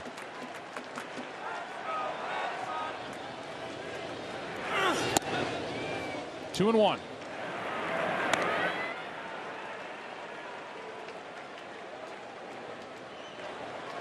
A .290 hitter during the regular season. Off the fists and fouled away. 2-2. You know, there were so many intriguing storylines before the series started that I was writing down, trying to think what will happen. Will the left-handed pitchers limit the power of the Red Sox? And so far that's been the case, in the fact that home runs from the left-handed pitcher, Boston was way down. And you see the 1, 2, 3, and 4 hitters. Curveball, foul ball, left side. Now it worked out okay in Boston, and how much of that from the weather standpoint was affected from the Dodgers pitchers. But here so far, it's been a brilliant approach by both staffs to limit the effectiveness of what each offense does well. Both bullpens are quiet at the moment. 2-2 pitch. Benintendi hits one back to Hill. Slipped a bit. Underhands for the out.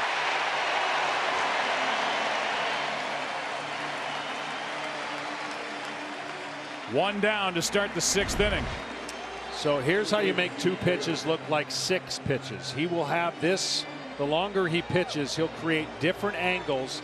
He'll throw his fastball from down there. Now, it doesn't always excite Dave Roberts, because especially when he's throwing strikes with his certain release point, you start altering your release point and maybe altering the strike zone. But a great play on Benintendi.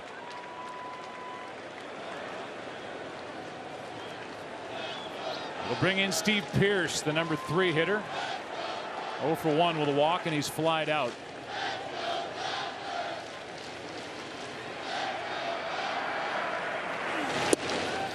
A good one from Hill for strike 1.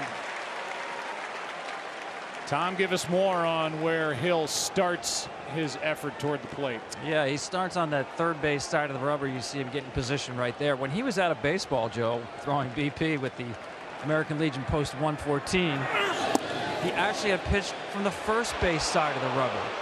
That was because he was trying to be a left-handed relief specialist facing a lot of left-handed hitters. Now as a starting pitcher, he faces a lot of right-handed hitters.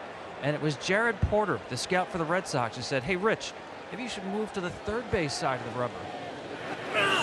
Here's one into left. Good pitch. And on the hands of Pearce, 2 out in the 6th inning. Go ahead, Tom. And Joe, I'm sure you know that Jared Porter played against Rich Hill in high school in the great Cranberry League. Well, that change on the rubber really clicked right away for Rich. And the reason why is you're seeing here tonight with the breaking ball. It's a much more competitive pitch. It's on the plate longer than if he was more offset. And by the way, this is a nightmare matchup for the Red Sox. They were the worst hitting team in baseball this year against left-handed breaking pitches. So far for JD Martinez, he is 0 for 2 with a pair of strikeouts. And Hill, while he's thrown him plenty of breaking balls, has been able to get the fastball by his bat. And there are the numbers to back up what Tom just said. 1 ball, 1 strike.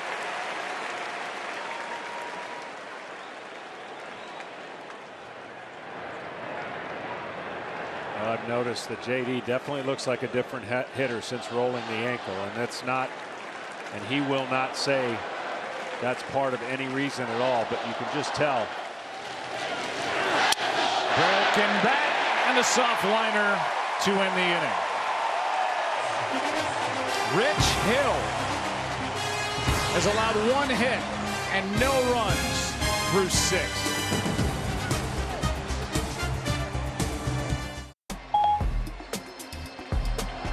Bottom of the 6th inning, top of the lineup for the Dodgers. David Freese, Max Muncy, Justin Turner against Eduardo Rodriguez, who worked in relief last night, faced only 1 batter, and he hits David Freese to start the inning on the leg.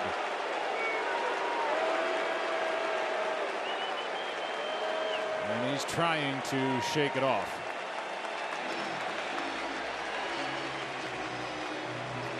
Well, he's been brilliant, has Rodriguez. I don't think he's going to be able to get through much more of the inning with the bullpen going up.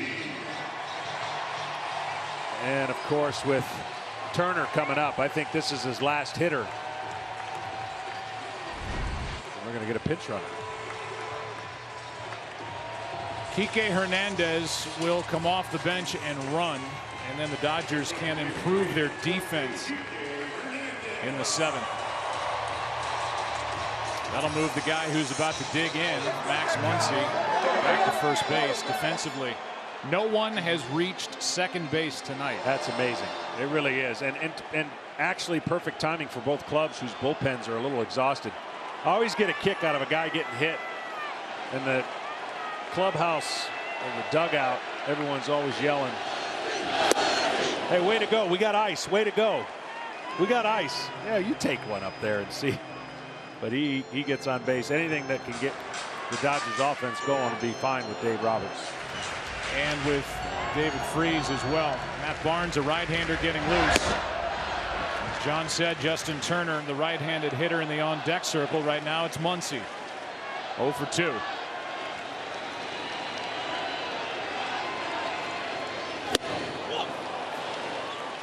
Nothing in 2, the count on Muncy.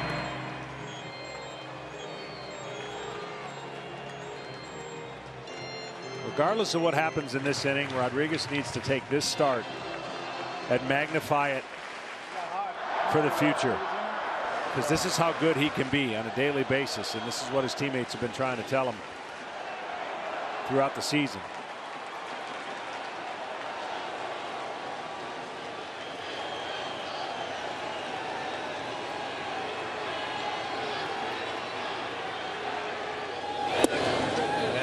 Strike 3 on the inside corner, 1 away. And we'll see if that's it for Rodriguez, or if he continues with Turner coming up. Boy, he's been great tonight. He has, and you can tell that he's waiting for some kind of information, either from his reliever being ready or maybe not quite.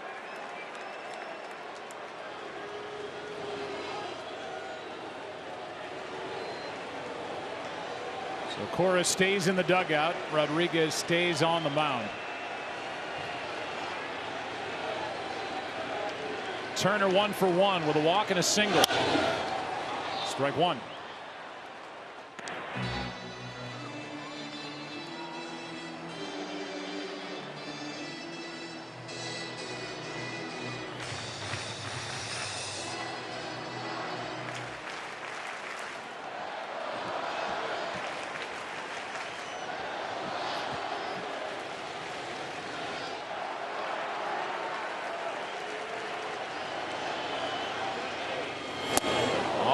almost caught Turner, and I don't think he would have been heartbroken to have that clip him on the leg. Almost spun into it. I was wondering from a sound standpoint. Looked like there was a double hit, but I'm sure he would have known. Missed his pant leg, and the count 1-1.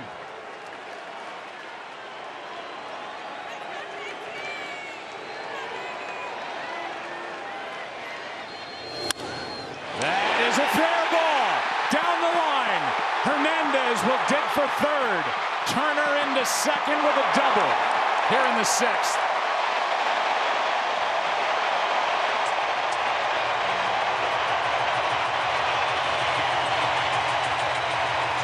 Well, now you're committed. You're going to have to walk Machado and pitch to Bellinger unless you're going to try and bring in the reliever now. So let's see what Alex Cora decides to do after Turner again, just down the line over the bag. And the first scoring opportunity for either team. They're going to walk him and put it in the hands of Rodriguez against Bellinger.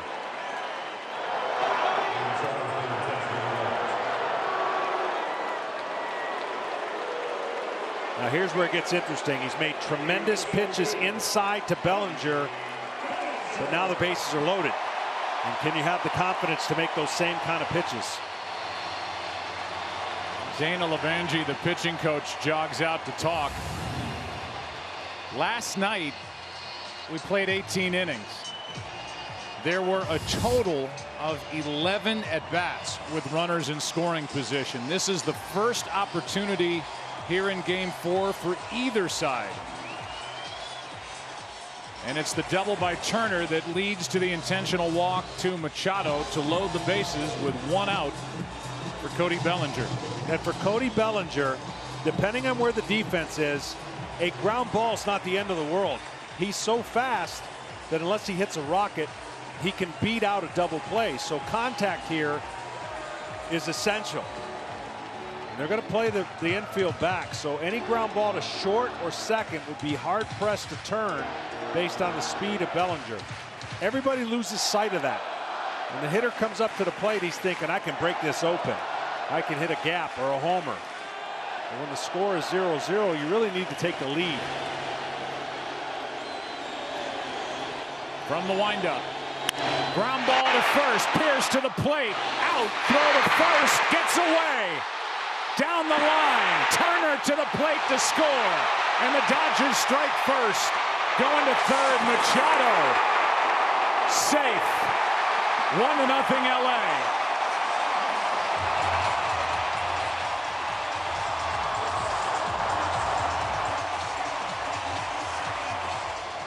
Well, even though he didn't hit it to the second baseman or to the shortstop, that's what contact can do, and that's what speed can do. The throw home was high. When the throw home goes high to a shorter catcher, watch what happens. He's got to gather it and throw it in one motion, but that speed of Bellinger played itself out. He knows he's got to get down the line. He runs inside the line, no fear of interference, and then Machado loses track of the ball. When we follow it, watch Machado. He gets to second. He's watching the play. He stops, and then he doesn't see where the ball is, doesn't know whether to go or not, retouches the bag, and then eventually gets over to third. Wow. He's up in the air, comes down on the corner of the plate, no doubt there. And now Alex Cora, I think, if there's anything to challenge, well, there could be two. One, the trip down the first baseline, and then this at third base with Machado able to keep his hand on the bag. That's clear. And that trip down the first baseline looked perfectly fine. Yeah. But again, contact was essential, and the speed was secondary that made this play happen. And an impossible play for Pierce to pick up the ball because he got the runner at the same time. So Alex Cora came out, talked to the umpires. checked with Ted Barrett, the crew chief, who's down the right field line. Doesn't ask for any review, and it's 1-0 Dodgers here in the bottom of the 6th inning with first and third for Puig, 2 out. And good heads-up base running by Justin Turner when that ball got past first. He was on the move around third, came to the plate, and Machado hesitated but still got to third. I don't think anybody else in the lineup, including Puig, could have got to first base on that ball as fast as Bellinger did.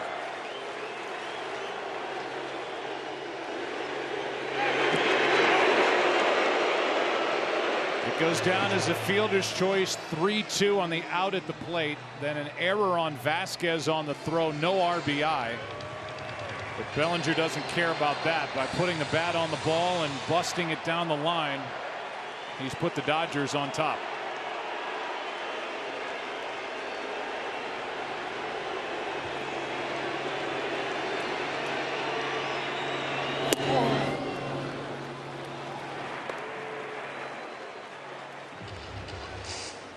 Well, you talked about Puig's issues with left-handed pitching.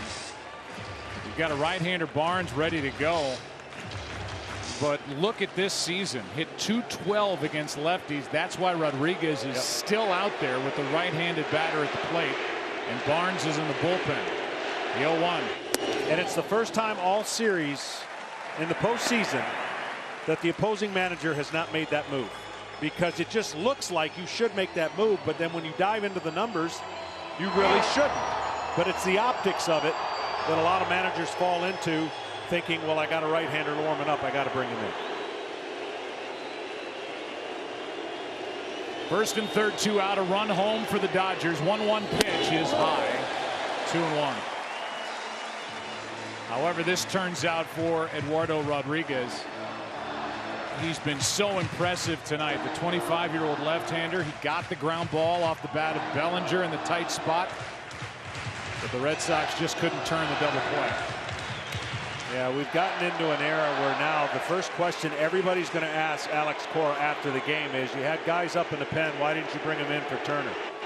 And my answer would be, because my guy's dealing out there. But count 3-1. You know that's going to be the first question. No doubt. And that's the era we're in now.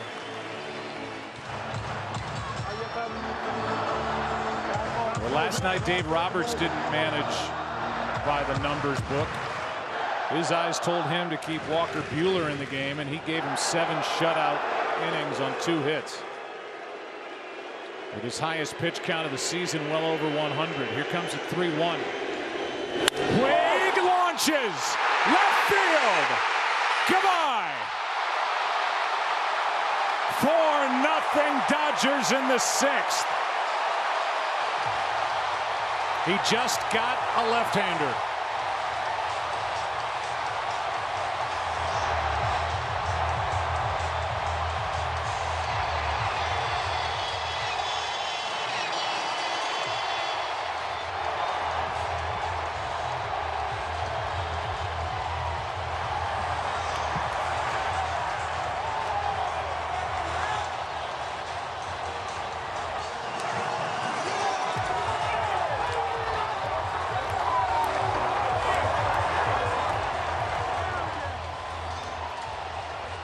The left-hander stays in, and Yasiel Puig connected.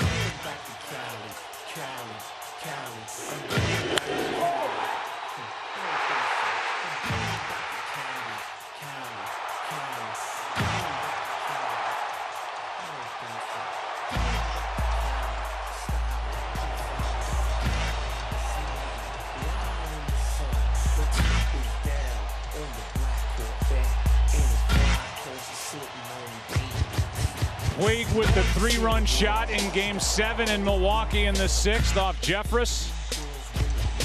Flexing here in the 6th inning off Rodriguez in Game 4, 4-0.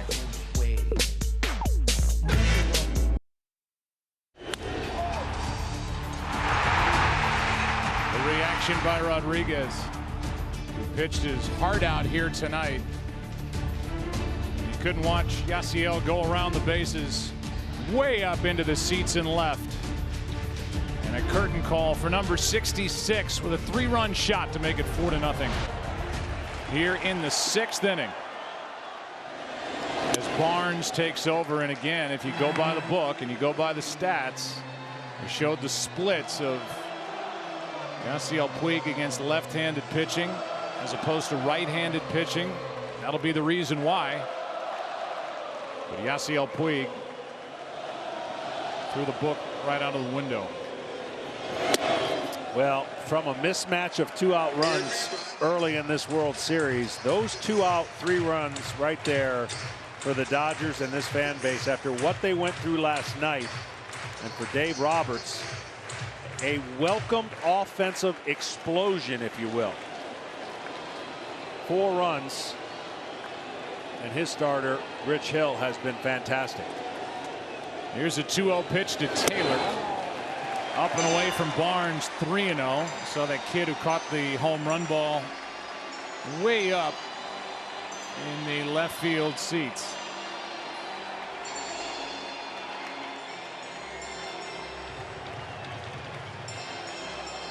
You know, in this game, with what's you ask of how many players to actually contribute for a successful game, we think that every reliever is just going to come in and always be awesome.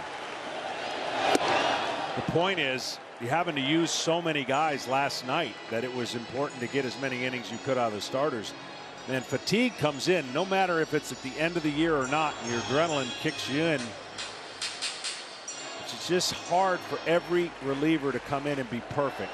Of course, Dave Roberts, the first 2 games, asked Madsen in some tough situations to come in. It didn't work out. 2 wins for the Red Sox. Full count. And in this game tonight, it'll be all about why didn't you take out your starter. So managing's tough, no matter if you got a lot of information or you don't. The end result is about execution. Sometimes the guys deliver and sometimes they don't. Puig delivered. 3-2. Upstairs for ball 4 to keep this spot of the 6th inning going, and the 8th man to bat will be the catcher Austin Barnes. Let's go down to Ken Rosenthal. Joe, these decisions are always extremely difficult for a manager, but I want to point out one thing about this one. Eduardo Rodriguez had thrown only 78 pitches the entire postseason, 93 tonight. So at some point, Alex Cora might have said to himself, at what point are we going too far? And that's the question I would ask, and a question that needs to be asked afterward. Why did you get a little bit, maybe too far with Eduardo Rodriguez? Well, what's interesting about that, Kenny, is what gets lost in yesterday's game is how quick they took out Porcello. And by taking him out that quick, you exhaust a lot of opportunities for the game to go exactly the way you want to. And of course, who would ever think it's going to be 18 innings? So it's the push and the pull in the conversation that for this game will be a lot more obvious than yesterday's game. Taylor on at first. Takes a strike. Barnes does. Taylor on his toes over there, looking like he wants to run. This would be a time to do it with 2 out.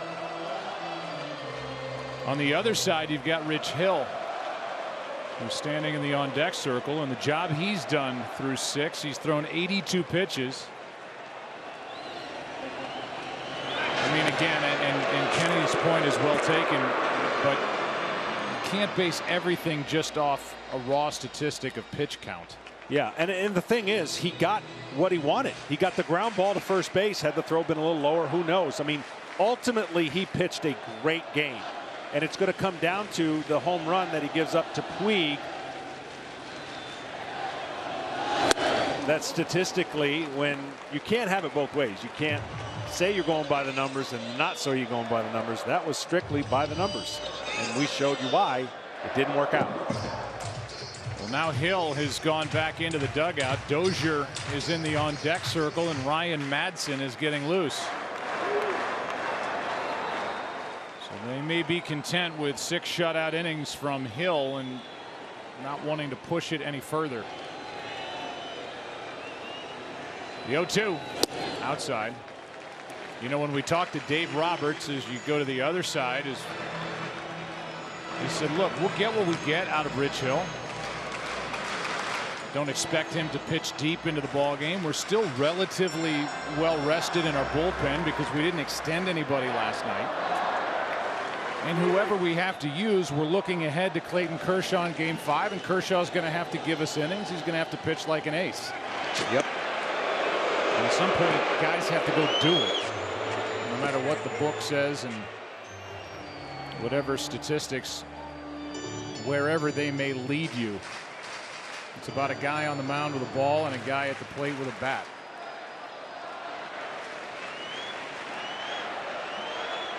And all that said, tonight offensively, the Red Sox have only one hit.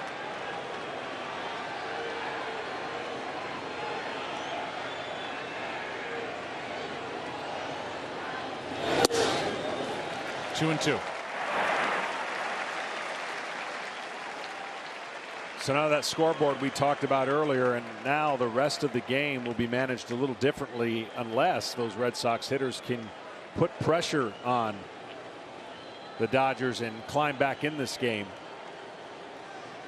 That leaves Alex Cora with trying to utilize and store up all his assets and up for Game 5 availability.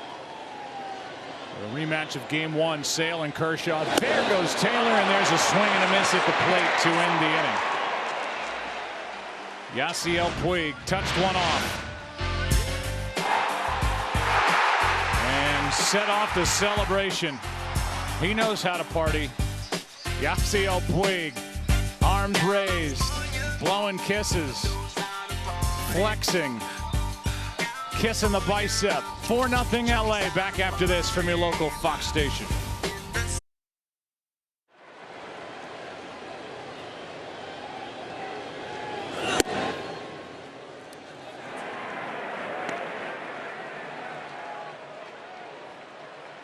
Rich Hill's spot did not come up in the bottom of the 6th inning, so he remains in the ball game with Xander Bogaerts leading off. The count 2-0, and this is an interesting move. 4-0. The Dodgers on top. We're in the 7th. Bogaerts, Nunez, Holt.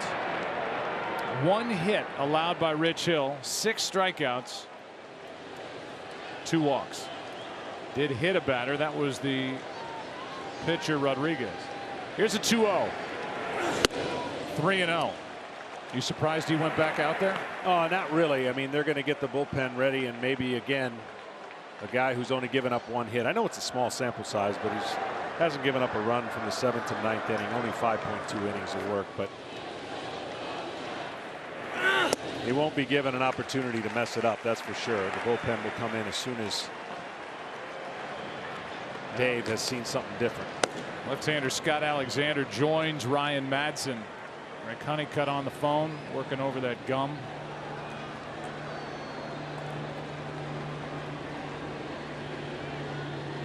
Here comes the 3-1. Breaking ball in for a strike as Bogaerts took a step toward first, a full count. You talk about a weapon. You can throw that anytime you want for the most part. The way he angles it and splits the plate. That was on 3-1, up by 4.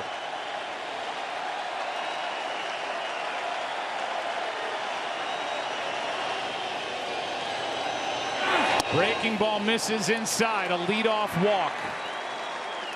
And maybe that'll start something for Boston here in the 7th. StatCast AI powered by Amazon Web Services.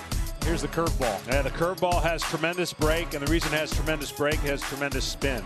And you're going to see the numbers upwards of 2,900, and the average is just below 2,500. So that's spinning the baseball a lot, creating a lot of spin, therefore a lot of break.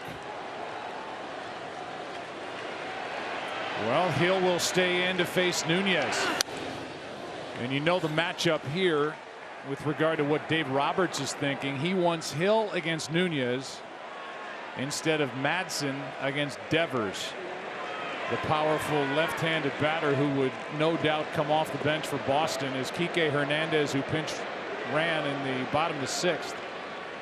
Is in at second base defensively, and that moves Muncy to first. Here's the 0-1. Good curveball, strike 2. Well, he's had good feel all night. An occasional fastball command issues where he's walked a few people and then hit one. Other than that, you're talking about a powerful lineup that only has 1 hit. We're in the 7th. Here's the 0-2. Strikeout for out number 1 as he muscled up with a 91-mile-an-hour fastball. And here comes Dave Roberts jogging out to talk to Hill. Will a pitching change follow?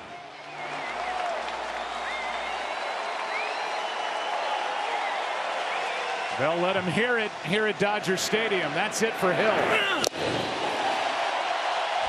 And he walks away on a strikeout.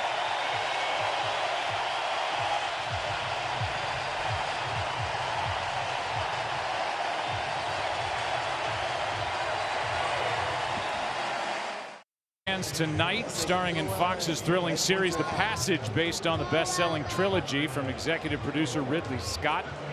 Passage premieres this January on Fox. Beautiful family and beautiful work by Rich Hill from Milton, Massachusetts. Former Boston Red Sox left-hander, and he was terrific tonight. Got into the 7th, went 6 1/3, allowed 1 hit. As Scott Alexander takes over, and Brock Holt will take his at bat here in the 7th. There are the numbers during the regular season. Worked last night and allowed a run. You don't see too many left-handers come in for left-handers, but that's exactly what Dave Roberts chose, the lefty to face Brock Holt. That's a little bit up. 2-0. What you're hoping is that the command of the reliever will be a little bit better than the guy who was out on the mound pitching majority of the night. That's ball 3. Unfortunately, it doesn't always work like that.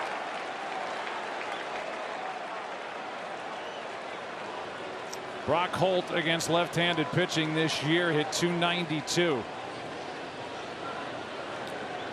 This postseason 2 out of 3. Here's a 3-0 from the lefty that is outside to put 2 on with 1 out.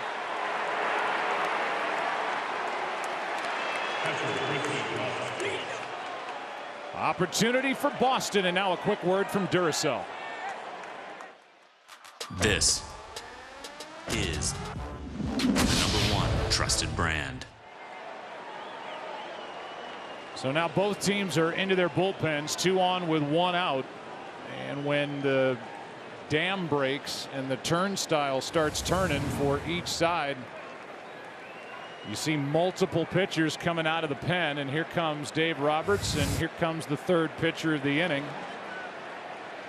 with Christian Vasquez digging in. Alexander comes out of the bullpen and walks the only man he faces on 4 pitches.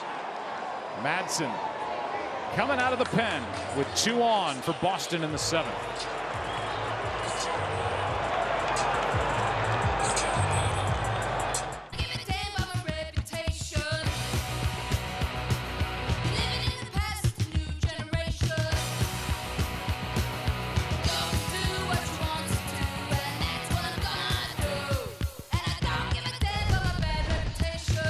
Plays the game with a ton of emotion. He just pounded a ball into the seats and left to make it 4-0. But right now, here in the top of the 7th inning, a good opportunity for the Boston Red Sox as Ryan Madsen takes over. And there are his numbers this postseason. Worked last night. Faced 1 batter, got an out. Jackie Bradley Jr. pinch hitting here for Vasquez. And he pops up. Foul territory.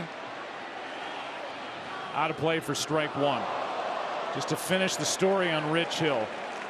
They went 6 1/3, 1 hit allowed tonight to this terrific Boston lineup that led baseball in runs per game Last year during the World Series against Houston, Hill got the start in game 2, went 4, allowed a run on 3 hits, but was pulled after 60 pitches, worked in game 6 and didn't last through 5, allowed a run on 4 hits. Tonight gets into the 7th after an 18-inning game 3. Madsen brings it. That is down, a ball and a strike. And again, interestingly enough, came out of the game when a left-handed hitter was at the plate for a left-handed reliever. That man right there, unfortunately, couldn't throw strikes. And a 1-batter appearance. And he walked Brock Holt. Madsen steps off. He has allowed 5 inherited runners to score. Madsen last night came into a clean inning, got that out, and he's into this one with 2 on and 1 out. So right back into stress.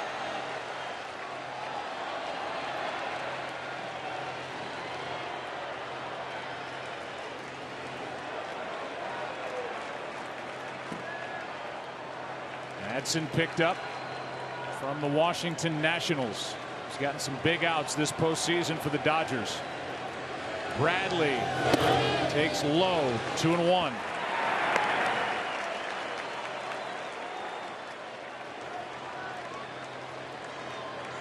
The signature pitch for Madsen is the changeup, and it looked like in the cold weather back in Boston at Fenway, he didn't have a feel for that pitch. Yeah, he didn't trust it, and he couldn't command the fastball and put himself in a tough situation. High fly ball to right. Long run. Hernandez is out there for the out. And a good play by the second baseman, Kike Hernandez, 2 away. I don't think Yasiel Puig was going to be able to get to that ball. No, he's playing pretty deep, and even though the ball was up there a long time, Kike was about the only recipient of it. You see where they're playing, and he makes a beeline to it, and Puig is nowhere in the picture.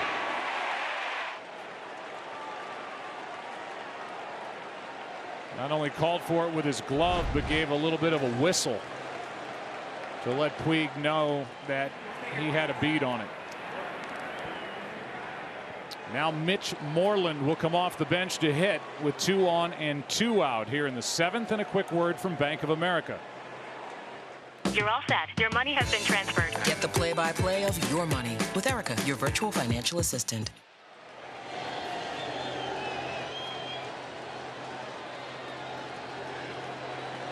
Moreland started last night. Was replaced in the 12th. While he was in there, was 0 for 5. As he faces Ryan Madsen, 2 on, 2 out. Dodgers leading by 4. High fly ball to right. Back at the wall. It is gone. Pinch hit, 3-run home run, Moreland. And the Red Sox are within a run.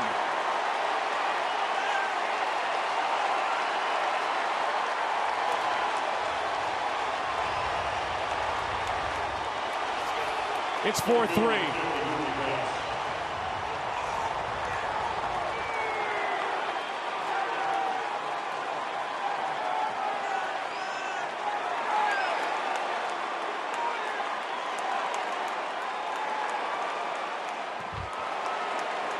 And more inherited runners scoring against Madsen. A run charge to Hill, a run charge to Alexander, and one to Madsen. And the Red Sox are right back in game 4. Ball 1 now to Betts. Well, just like that.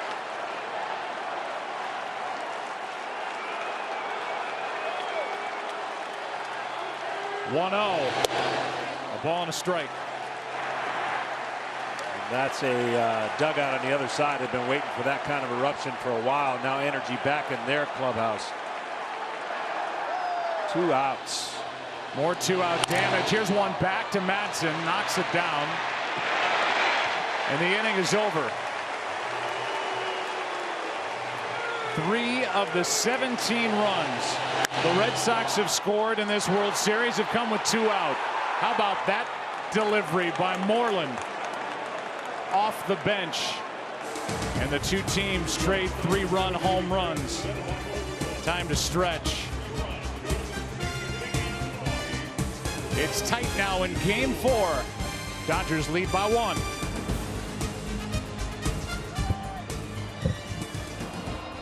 YouTube TV on Fox.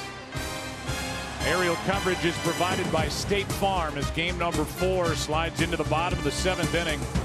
1-run game now. A pinch hit 3-run home run with 2 out by Mitch Moreland, and it's 4-3. More runs on the scoreboard than hits. Each side with a 3-run home run, and Jock Peterson is off the bench to bat for Ryan Madson. You know, the weirdest part about today's game, the freshest guys were the starters. Everybody else is maxed. Everyone else has pitched a ton in the game. Joe Kelly's been unbelievable for the Red Sox, but you know, 3 games in a row now, because of the no off day, you got to start watching the tank getting empty for some of these guys. Saw the new battery. Joe Kelly on the mound. Sandy Leon behind the plate. 98 from Kelly. Strike 1. And the scoreboard just changed for Alex Cora in the way that he'll manage this game the rest of the way now. He believes his team's definitely going to score a run, and he has enough firepower to keep it right there.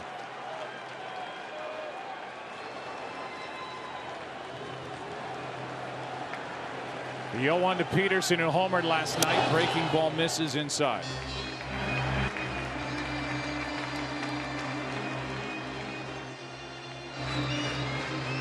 Kenley Jansen getting loose here in the 7th inning. He went 2 last night, as did Pedro Baez, their other right-handed reliever, who's been good in the late innings, especially here in the postseason. Here comes a 1-1, and that crossed him up. Wow, wow, wow. That hit the home plate umpire, Chad Fairchild. That's why Leon's talking to him. Well, he's talking to him and asking him, we don't want to use a mound visit right here. I got crossed up, and when the umpires are at risk of being crossed up, they can grant a free mound visit.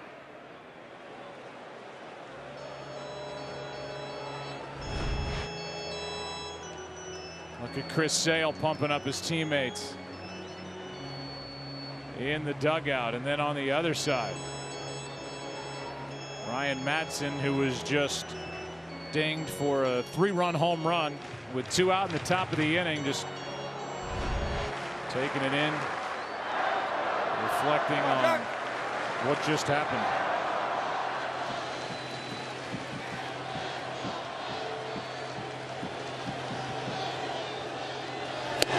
Two and 2 on Peterson. 99 up and out of the strike zone.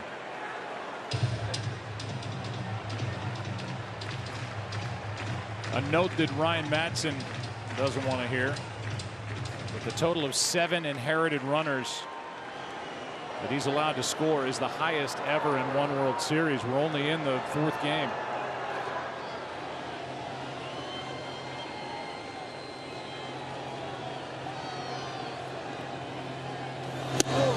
That's inside, a full count.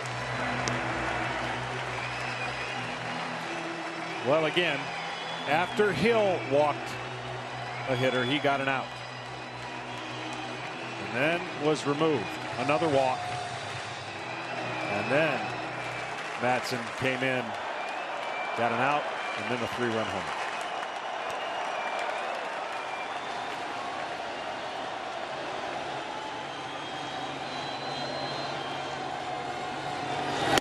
Good breaking ball to strike him out. 1 down in the 7th.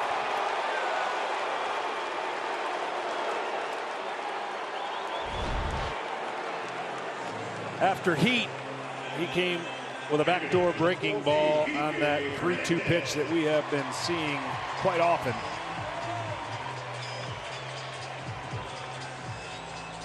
I think as you were recounting what happened in the top of this 7th inning, what will disappoint Dave Roberts the most will be the 4-pitch walk by Alexander to the left-handed hitting Holt. It led to another pitching change and eventually the 3-run home run. And again, you had a left-handed starter on the mound, so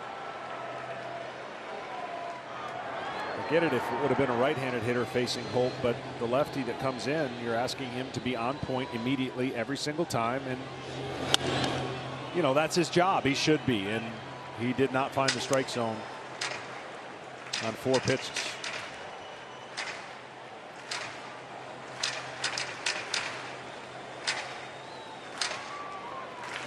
In case you're wondering why Kenley Jansen is getting loose here, the Red Sox in the top of the 8th inning will have their big bats. Benintendi, Pierce, J.D. Martinez, Xander Bogaerts. Here's one into right center field.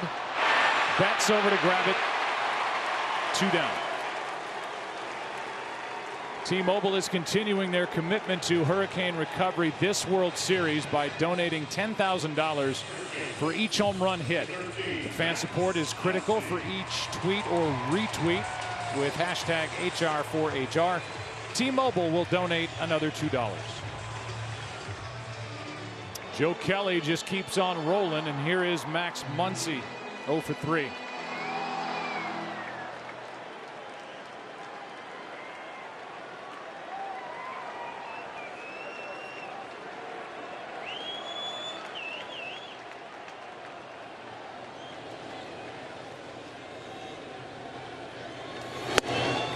Good pitch on the inside corner at 99 for strike 1.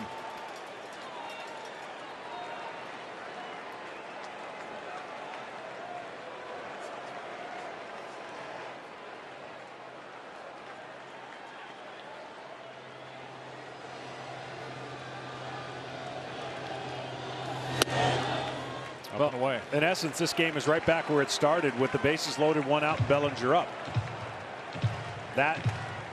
That run is the difference when you trade 2 3-run homers, although be it Boston's coming late after a 4-run lead, but Bellinger's ability to get down the line. Well, Kelly is just locked in, hitting corners, behind in the count, throwing breaking balls for strikes. It's 1-2 now on Muncy.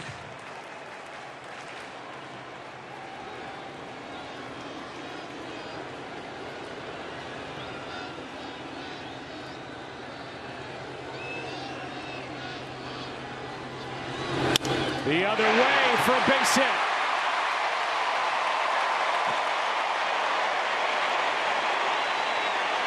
The pitch selection got Joe Kelly right there. He was so filthy with fastball, curveball. He slowed Muncy down with a curveball, and he threw a changeup after the curveball. So when you slow the hitter down, he's able to stay on it. There's the changeup. So he went slow, slow, and he was able to stay on it and go the other way and fight it off. Had he sped him up, obviously that would have been much more difficult to do. So just pitch selection there is the reason why Muncy was able to stay on that pitch. The biggest hit, other than the 3-run home run, obviously, that came in the 6th inning, was delivered by Justin Turner. He doubled right over the bag down the line to set up the scoring chance.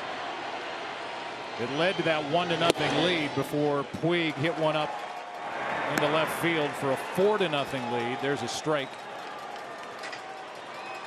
Turner's been on base all 3 times he's been to the plate. A walk, a single, a double.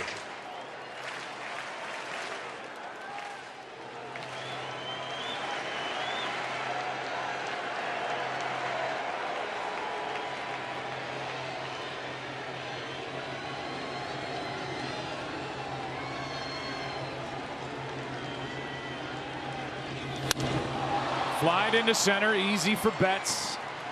And game number 4 is headed into the 8th. 2, 3, and 4 batters coming up for 3 LA.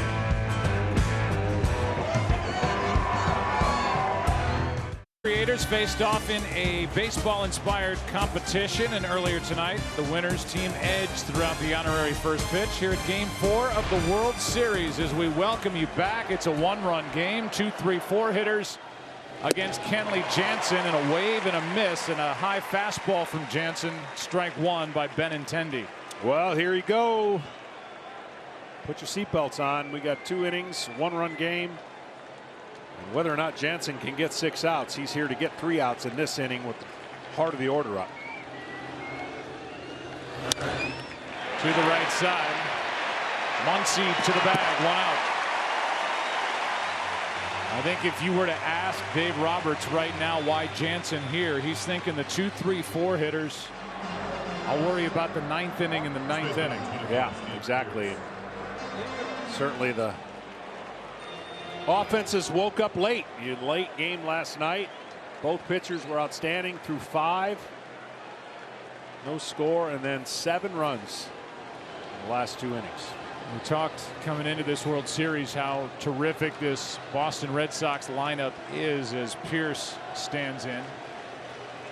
The top 4 slots in the Red Sox lineup last night 0 for 28, tonight 0 for 13. So 0 for 41, the top 4 spots in these 2 games. Here's a fly ball into left center. Back is Bellinger at the wall. The game is tied. Steve Pearce.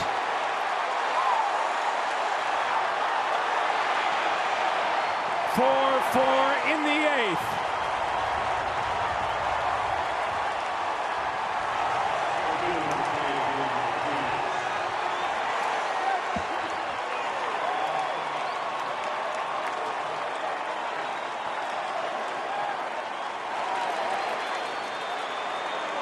So going to the closer in the 8th inning with a 2, 3, and 4 hitters, and that did not work.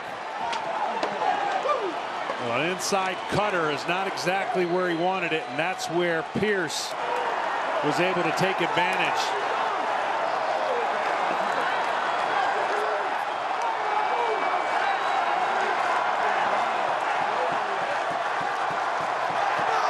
And Steve Pearce, who grew up a Red Sox fan, picked up in season, has just brought his Red Sox back level at 4-4. He's a middle in, middle down and in hitter. We get a chance to see the replay, see if that's exactly.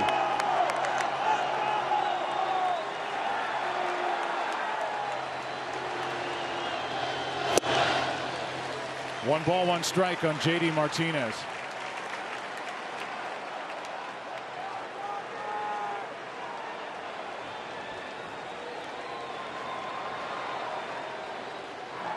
There will be plenty of questions about the pitching moves made here over the last few innings.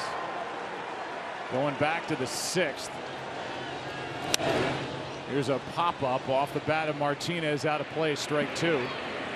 Here's the pitch.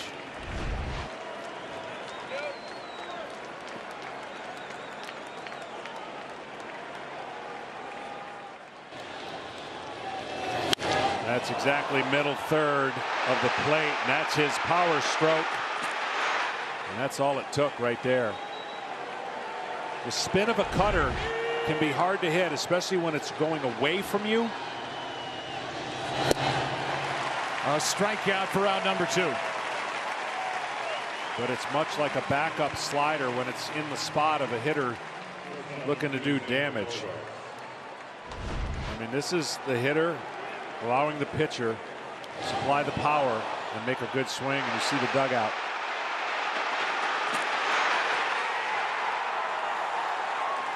Remember when the Dodgers got 4 runs in the 6th inning?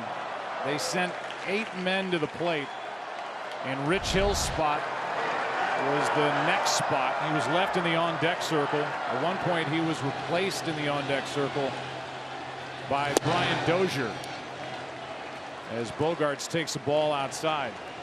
By not getting that spot to the plate, it sent Rich Hill back out there. Hill walked the leadoff man in the 7th, but came back to get a strikeout.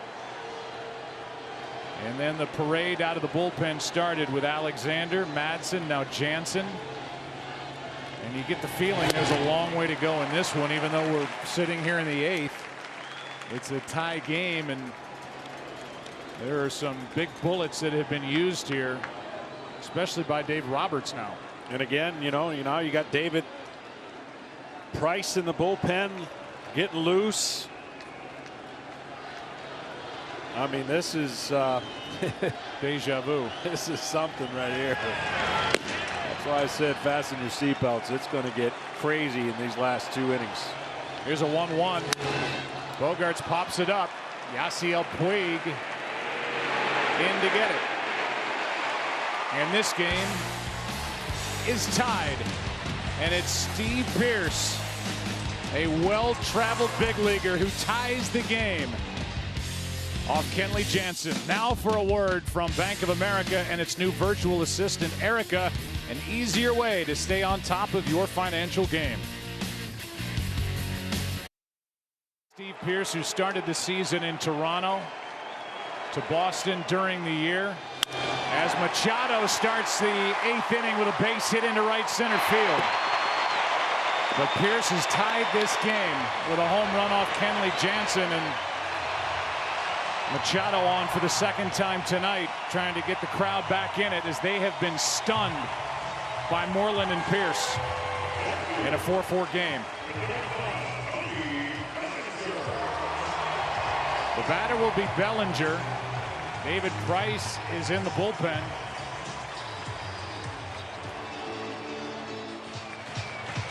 Now he sat down just a moment ago, was throwing during the break. And Craig Kimbrell is up in a tie game in the 8th.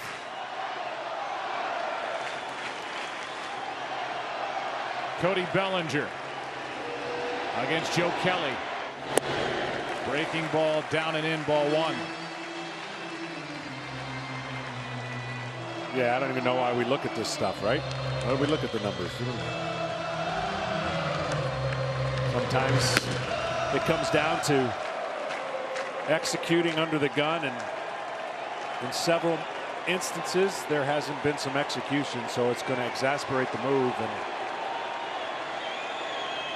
questions will follow.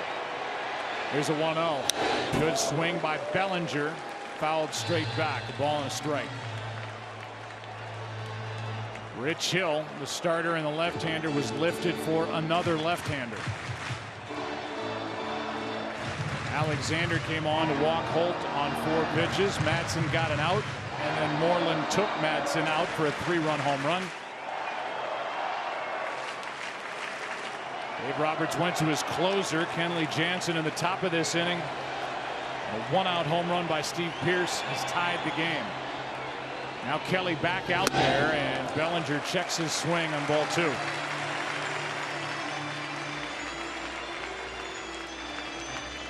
All of that followed Alex Cora leaving the starter Eduardo Rodriguez in to face Yasiel Puig with 2 out and 2 on in the 6th inning, and he got him for a 3-run home run. See what the Dodgers have done all year when leading by 4 or more runs. 54-0. Well, whatever energy was spent last night, there was a burst of it back to the Dodgers once they got that 4-0 lead. And you could just tell. You showed Chris Sale trying to fire up his side, and now that jolt of energy's back with Boston. But nonetheless, we're talking about 25 innings of tremendous stress in the last 36 hours. Here's a 2-1 to Bellinger. Tapped it foul. 2-2. So again, if a pitching change comes here in the bottom of the 8th, right now it looks like it would be the closer for the Red Sox, Kimbrell, as Price is taking a seat.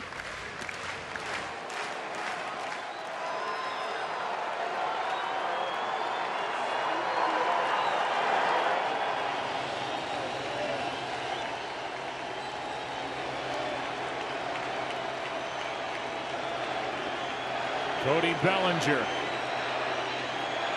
on 2-2, strikes out.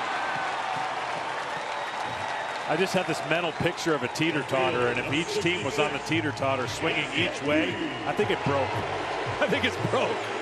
Like, it swung so many different ways in these last 2 games that I think it broke. It snapped in half. Nobody could sit on either end. We saw in that package on Yasiel Puig, he snapped a bat in half earlier this postseason during the NLCS over his leg after a strikeout.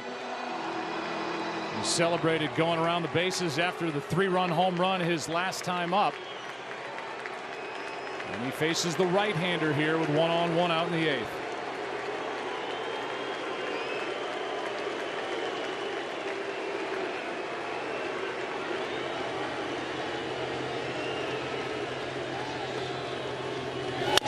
Ground ball to the left of Bogaerts. What a play. Throw to first. Safe.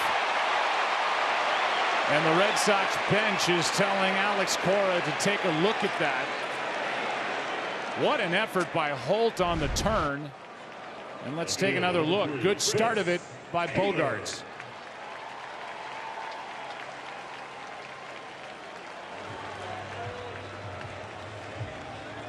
And he was safe. Let's watch his trip down the first base line. Kind of slowed up. Still beat it.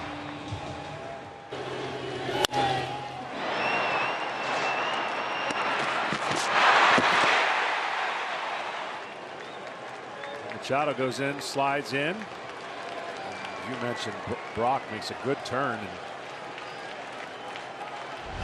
Puig was timing it, I guess. Batter now is Chris Taylor.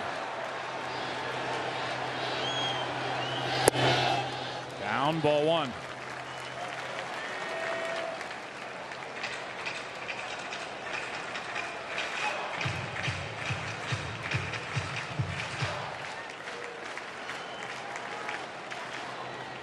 Dylan Floro is up for the Dodgers in their pen. Kimbrel just watching the action now for the Red Sox in their pen. 1-0 pitch.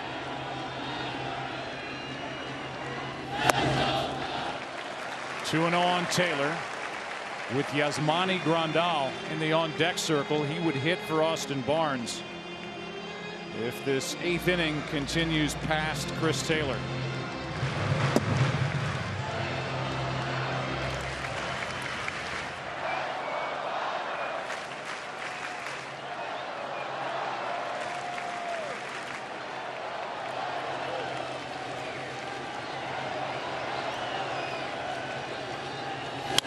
Left side, base hit. Puig will turn and go to third. The throw into second, first and third, 2 out.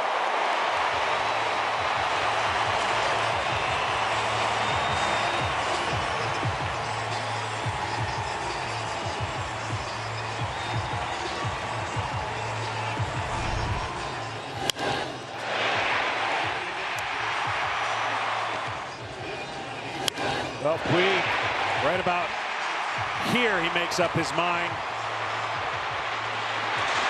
Getting to third there with 2 outs will create some stress, of course, for the pitcher and the catcher. And a meeting on the mound with Dana Lavangi out to talk with Yasmani Grandal about to step in as the pinch hitter. Tie game, 8th inning, and now a quick word from Geico. Here you go.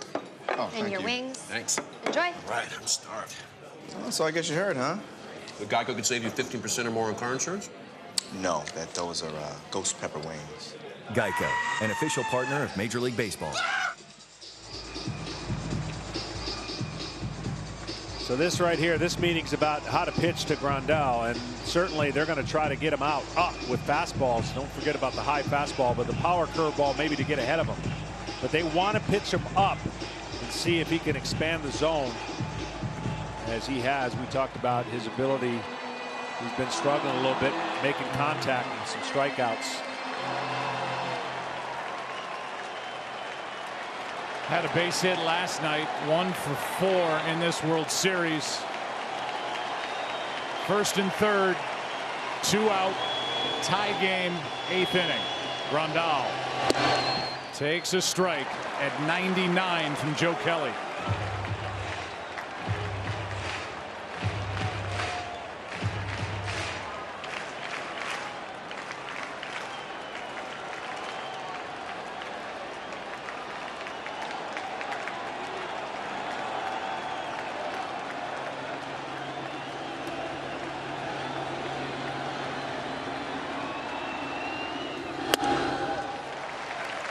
One and one.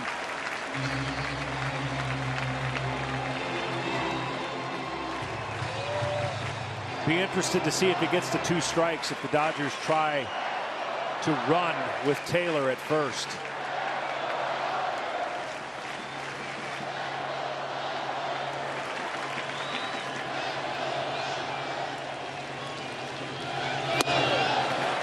Ball 2.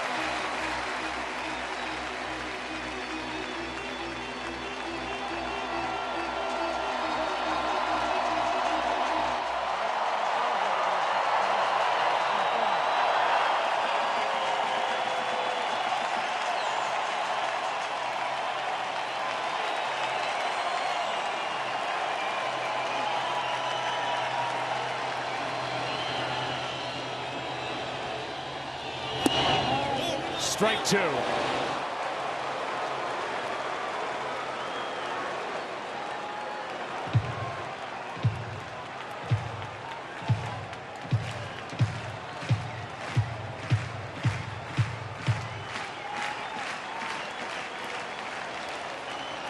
Grandal drove home 68 runs during the regular season.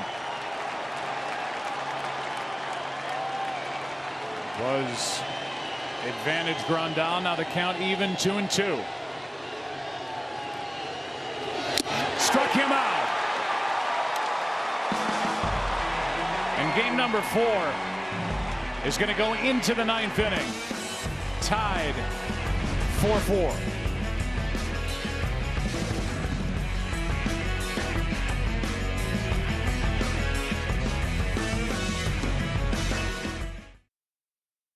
In the 9th inning, trying to keep it tied going into the bottom half. In a 4-4 game. First up, Eduardo Nunez. Popped up on the first pitch. Muncy coming on and foul ground, 1 out.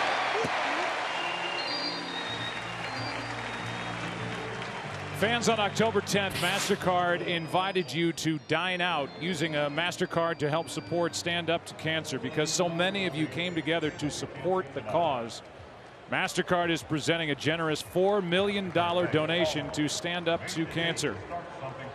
MasterCard thanks all of you who made it a date to start something priceless.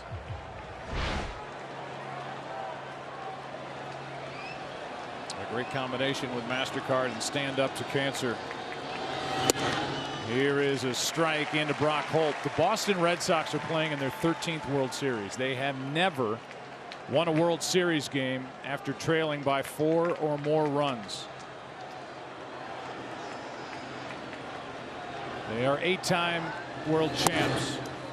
Their only win in a World Series coming back from 3 runs down was the Fisk game. Game 6 in 1975 against the Reds, trailed 6-3 and won it that night 7-6. It's going to turn into the Never World Series. There's going to be 100 different nevers. Boy, you're not kidding. I mean, we keep digging through the record books, and well, last night was unreal. 7 hours and 20 minutes. Change after change. One on a walk-off home run by Max Muncy. And now, after grabbing a hold of this game, 4-0 in the bottom of the 6th. 3 in the 7th on a pinch hit home run by Moreland, and 1 in the 8th on a home run by Steve Pearce. Against Jansen, it's a 4-4 game. Left side, fair ball. What a piece of hitting by Holt. And he digs into second base with a double.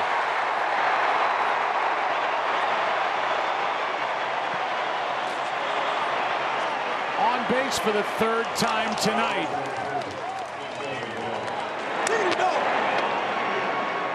A surprise starter, John, against the left-handed starter Hill. There have been a couple of opportunities to take him out of the ballgame, but Alex Cora wants him in there. He usually works his way into rallies for the Red Sox as their super sub. He's got a double. Yeah, that's just classic. Kind of slap it the other way and get rewarded. And now Dave Roberts will have a decision to make with Devers up and a base open. One good thing is sinker baller versus getting a fastball up over the plate. That's where Devers loves it. Yasmani Grandal, who pinch hit and struck out a moment ago to end the 8th. With runners at the corners, is doing the catching, so he's out to talk. And with the pinch hitter announced, Devers, a visit from Rick Honeycutt as Alex Wood gets ready quickly.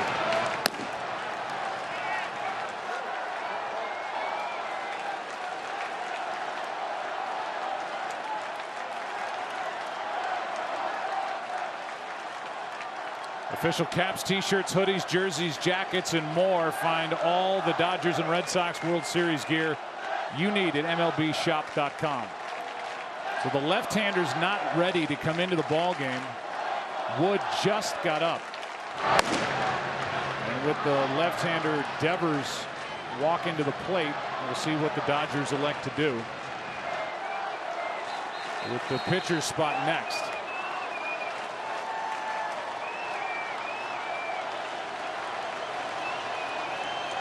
And Kinsler coming into the on-deck circle. Well, part of the strategy in facing Devers is that you could get him out and then face Kinsler without bringing Mookie Betts to the plate here in the 9th. Devers takes the ball down. So Devers is batting for Leon. And you can do this if you're Alex Cora because the Red Sox have 3 catchers available. Swihart will have to take over behind the plate.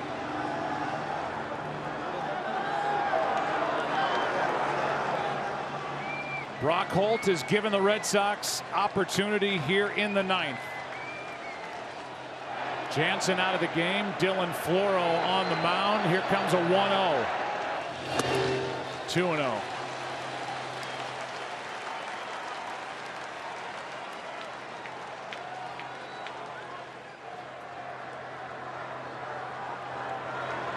If they're trying to be careful with Devers, with first base open and the right-hander on deck,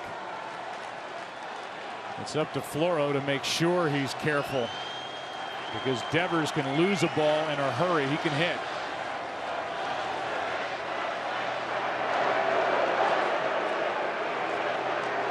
.21 home runs during the regular season for the then 21-year-old Rafael Devers.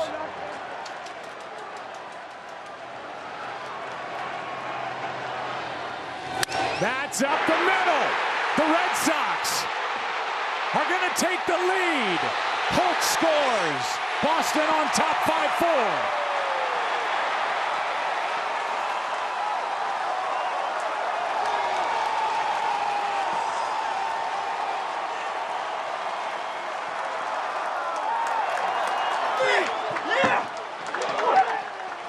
Brock Holt got it started, and Rafael Devers comes off the bench and delivers. How about the pinch hitters tonight for the Red Sox? You see the barrel of the bat, or the knob of the bat, and he just goes right up the middle. That's been their catchphrase, do damage, and Rafael Devers just did big damage.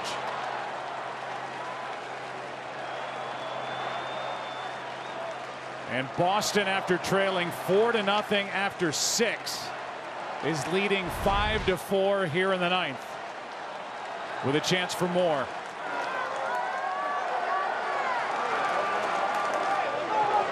Amazing turnaround. Well, when Devers was announced as the pinch hitter, or at least walking to the plate, Alex Wood, the left-hander, just started to get loose. He wasn't ready to come in. Now he's just standing there as Swihart bats, their third catcher of the game. Floro stays in and gives up the RBI hit to the left-handed hitting Devers. Ball one from Dylan Floro.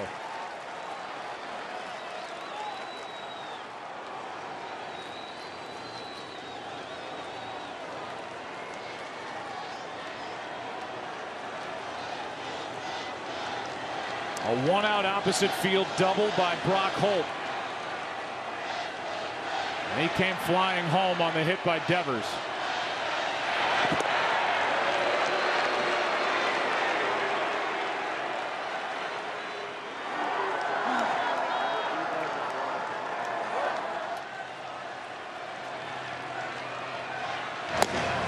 And now Kimbrel take over in the bottom of the ninth inning, leading by at least one.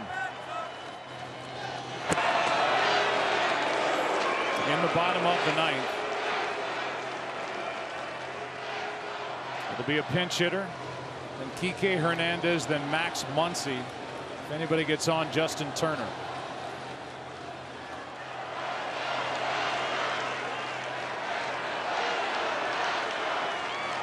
Right now, if you're the Dodgers, you're trying to have a hard time processing all that just happened. Runner goes, ground ball to the right side. Hernandez gets the out at first, and by starting the runner Devers, they avoid the double play.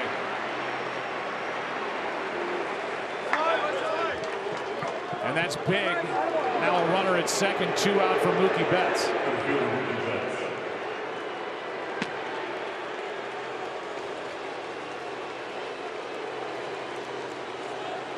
Gonna walk him. More than likely bring in Wood against Benintendi.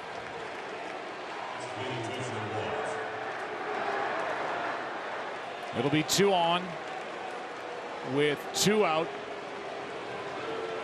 And it'll be Alex Wood coming into the game with Benintendi coming to the plate. The Red Sox have come all the way back. 3 in the 7th, 1 in the 8th, 1 in the 9th, and a chance for more.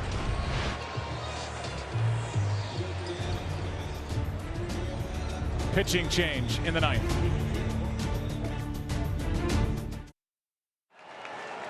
Alex Wood is waiting for Yasiel Puig to get back into position. Out in right with 2 on and 2 out. He deals with Andrew Benintendi. Fires a strike. Benintendi tonight 0 for 4. A double by Holt, an RBI single up the middle by Rafael Devers. And the Red Sox lead by 1.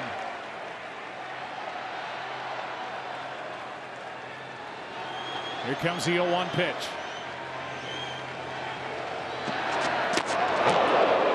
Devers draws a throw.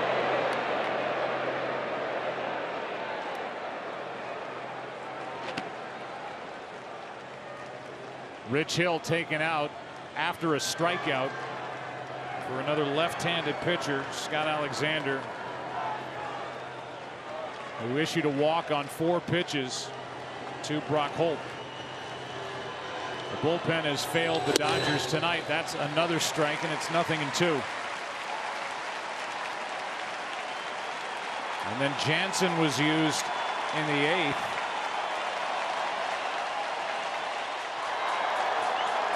And he gave up the game-tying home run to Pierce. Not available in the 9th. Dylan Floro, the pitcher of record now for the Dodgers. Here comes an 0-2.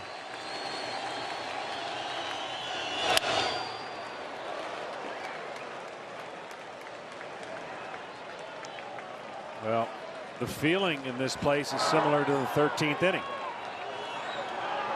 The Dodgers were able to scrape across a run in the 13th inning and eventually win it in the 18th inning. They're going to have to find a way now to scrape a run across Craig Kimbrel. That's if Alex Wood keeps it a 1-run game. Grandal will go out and visit.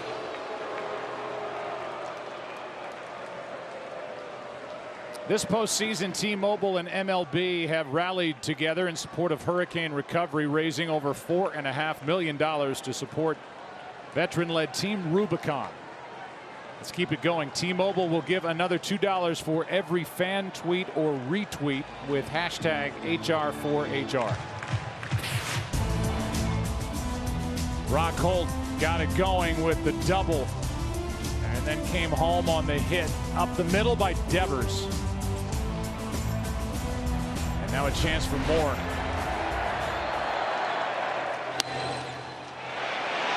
Q shot over to third, safe, and the bases are loaded. Turner did all he could. Benintendi beat it.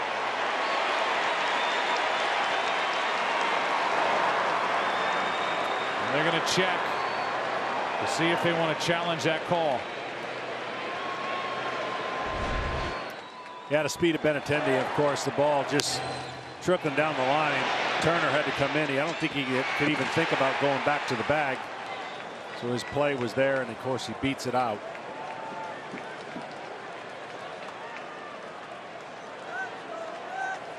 And yet Dave Roberts is walking to the home plate umpire. He's got Kenta Maeda up in the bullpen, and he's going to make yet another pitching change. As Wood had an 0-2 count on Benintendi. And with Steve Pearce coming up, Kenta Maeda is coming in, and Roberts is going to have to use a double switch because the pitcher's spot is due up first in the bottom of the inning, and it's Dozier coming in to take over on the infield.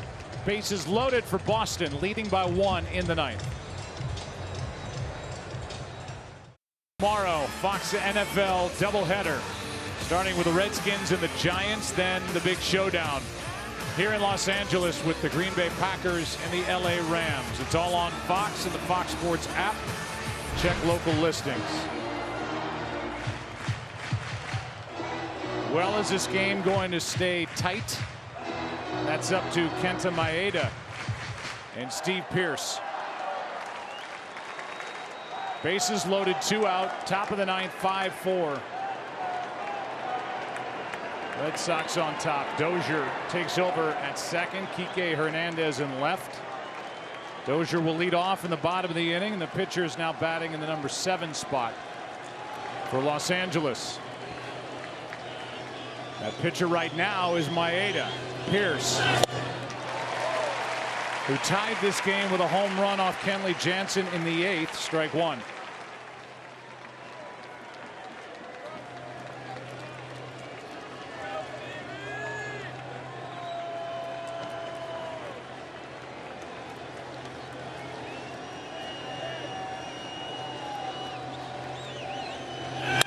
Into the gap in right center field. This ball is down into the wall. It will empty the bases. Steve Pearce, what a night. 8-4 Boston in the 9th.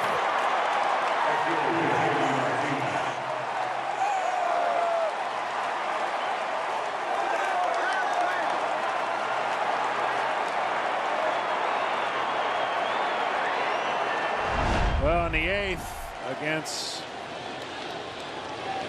Jansen, he has a homer to tie the game, and this right here, best piece of hitting. Just doesn't try to do too much and splits the gap, and right there you can sense. Thought everyone might come out of the dugout for the Red Sox, breaking this game open. Now an intentional walk to J.D. Martinez to bring Bogarts up, but Steve Pearce, who was getting his second taste of postseason baseball, was with Baltimore back in 2014. They got through the division series, got to the LCS. He had 17 at-bats, 1 hit. And now playing for the team he grew up idolizing, the Boston Red Sox. He's had a massive Game 4. 4 RBIs over his last 2 at-bats. And he and the Red Sox lead by 4. 2 on now, 2 out. Bogaerts takes the ball. Well, this place is kind of been stunned. This crowd was as loud as it gets after Puig's home run. 4-0 lead. And since then, it has been all Boston. Manager Dave Roberts will face the questions about his use of the bullpen, taking Rich Hill out in a 1-hitter. Off a strikeout back in the 7th inning. Bogaerts led off with a walk. Nunez struck out. Brock Holt coming up. It was 0 for 1 with a walk against Rich Hill. He came out. Alexander came in, and that's when the trouble got rolling for the Dodgers and the fun started for Boston. 2 outs, 2 outs, 2 outs. We've said in this series already that 2 strikes don't bother these Red Sox hitters, and 2 outs is when they seem to come to life in RBI chances. They have thrived in this series alone with 2 down.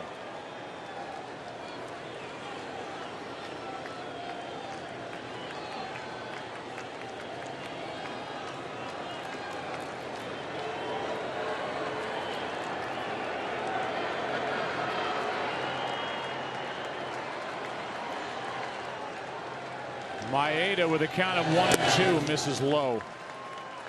What's amazing about this game, in essence, the Dodgers played 2 perfect games yesterday. Literally 18 innings of unbelievable pitching against this offense. They had a chance to play a 9-inning perfect game where they completely shut them down. And then you look up and they have 8 runs from the 7th inning on.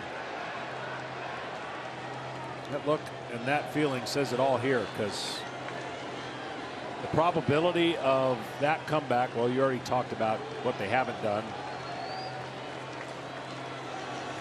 Cross that off the list. Able to come back for the first time in their World Series history. Down by 4 or more. We'll see if they close it out and win this game. Game 5 is tomorrow night. And a rematch of game number 1 with Chris Sale going against Clayton Kershaw.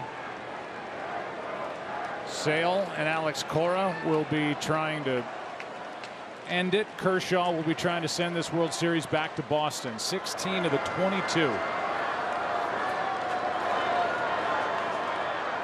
that the Red Sox have scored in this series have come with 2 out.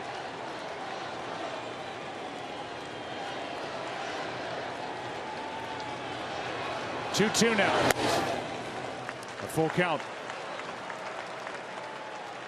Maeda worked 2 innings last night. No runs, 1 hit, struck out 5, made a great defensive play. With 2 on, nobody out, fielded a bunt, got the runner out at 3rd, but he's been brought in here and has given up a 2-out, 3-run double by Steve Pearce.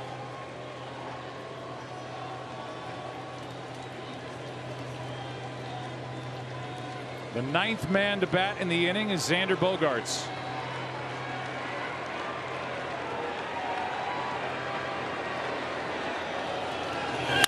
That is into left center field, and with the runners going, coming to the plate and scoring easily, the Red Sox add to their lead. That's Pearce. It's 9-4. And with that, another reliever trying to get up to save an inning out of Craig Kimbrell, who's been waiting to come in for quite some time. Now Brazier is getting loose. So Kimbrell has taken a seat after this from Bogaerts. His 2nd hit of this series, his 1st hit of the night to score Pearce. You know Pearce is going to get a good welcoming in his dugout. What a ninth inning. It all started with just put it in play down the line, double by Holt.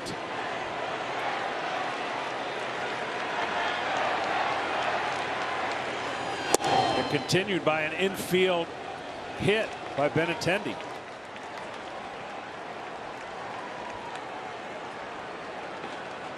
That led to the break it open 3-run double by Pierce after the pitching change.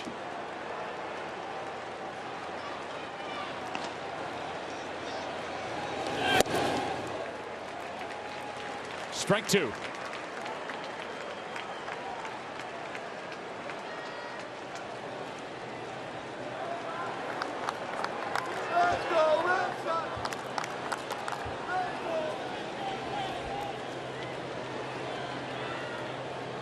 Nothing in 2, the count.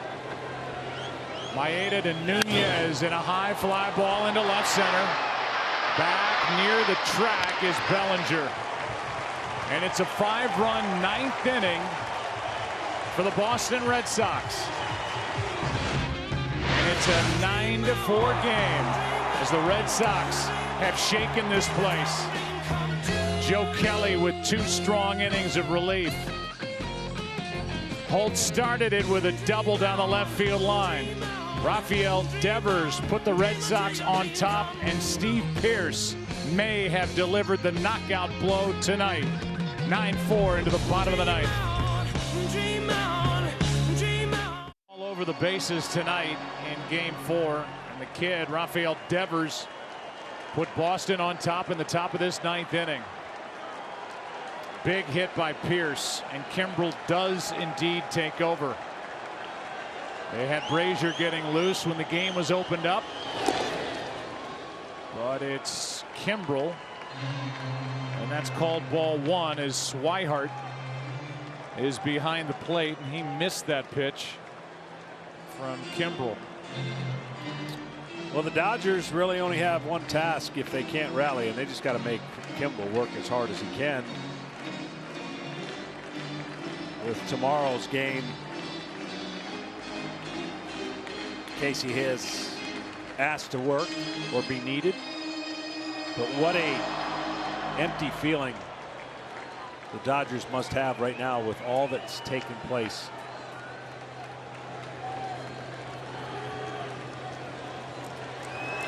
Kershaw gets the ball tomorrow for Dave Roberts. Chris Sale gets the baseball for the Red Sox, and we saw Sale trying to pump up his teammates earlier, and they have rallied 9 to this point unanswered runs put up from the 7th inning on. 2-0 now, the count on Dozier.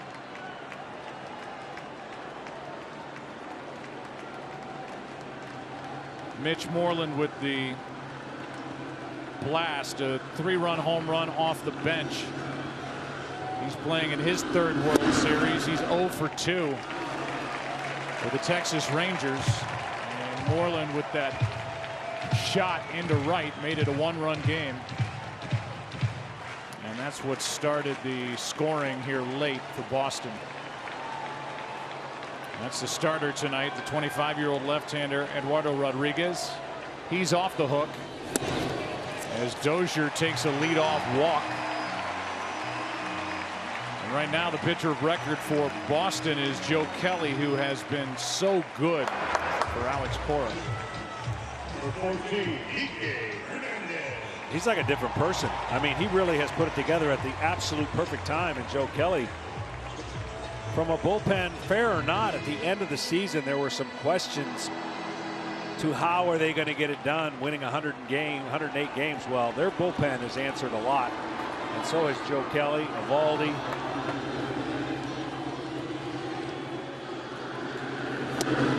There's Kike Hernandez, and that's 5 in a row. But a miss from Kimbrel. You've been a closer in the big leagues. You know what it's like to come in a non-save situation, but this has got to be different. I mean, it's the World Series, Game 4. But it's a 5-run game. Yeah, it's the only thing that gets Kimbrel in trouble is his fastball loses the strike zone command. And him when he can lock it in. He can throw the curveball off of it anytime he wants. But you basically tell yourself, easier said than done, getting it over with in the least amount of pitches is only going to add to your availability for tomorrow.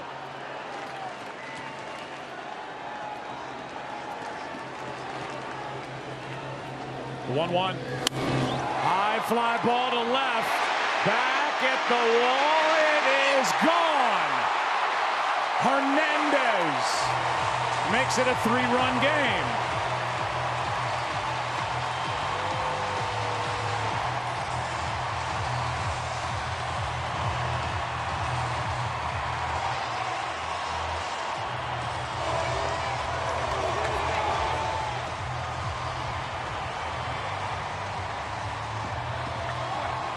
Is that the start of something massive for the Dodgers, or too little, too late? It's 9-6. Curveball came out of his hand. You could see it came out on the side of his hand. Therefore, it just rolls. And when it rolls like that, you put a swing in the middle part of the plate. And that's what happens.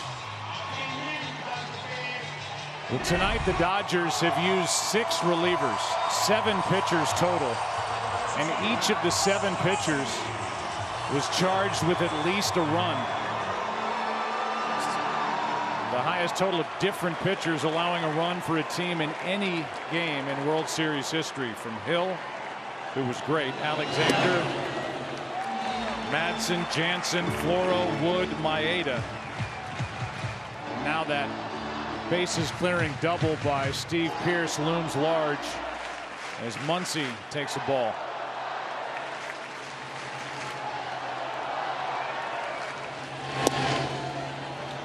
One ball, one strike. Swihard's having some trouble back there. It's like it's acting like it's a knuckleball. David Price gets up for the 2nd time tonight.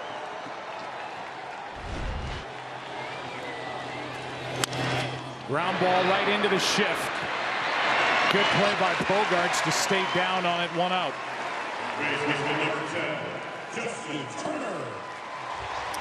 Dodgers need 2 base runners to have a chance, and they ask Justin Turner to get on any way he can.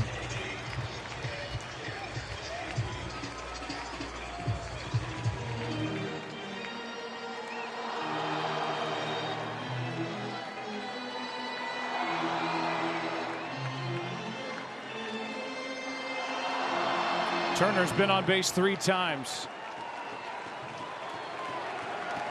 His double a key hit in what was a 4-run 6th inning when the Dodgers led 4-0. Strike 1.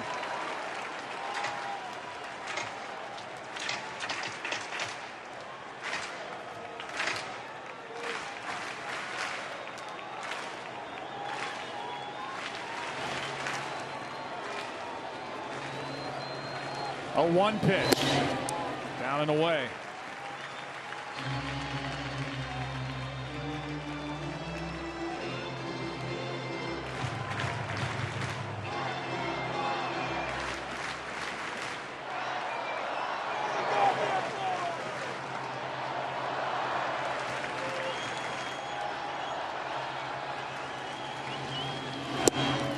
That's a strike. It's 1-2. You saw Rich Hill still down there in the dugout. His start tonight will only be a nice memory for him. But in essence, a footnote if the Dodgers fail to rally. 6 1/3, 1 run, 1 hit. And the run charged against him scored when he was out of the game. Still 1-2 on Turner.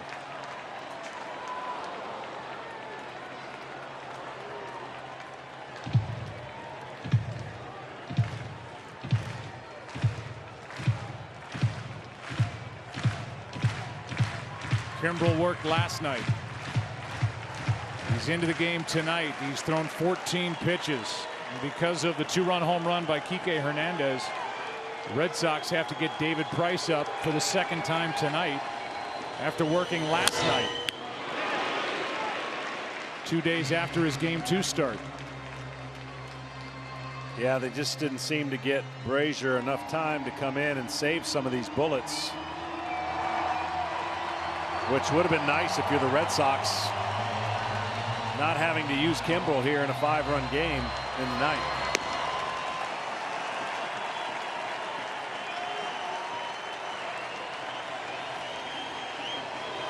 The 1-2. 2-2.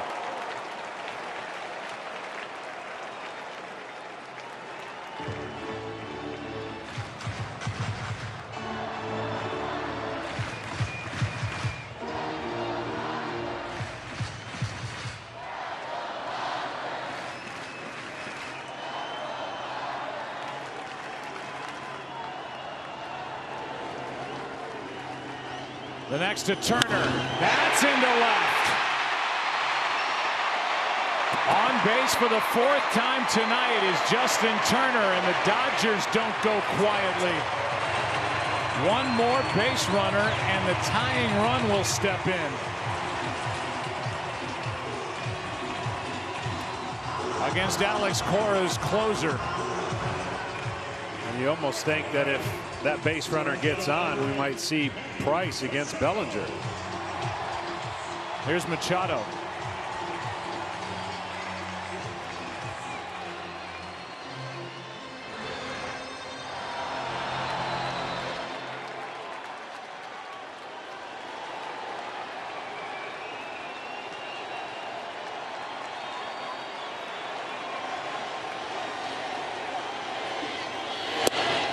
Ball 1 outside.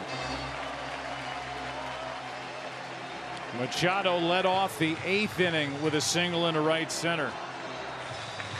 With 2 out, a hit to left by Taylor. 1st and 3rd for Grandal, a pinch hitter. He struck out.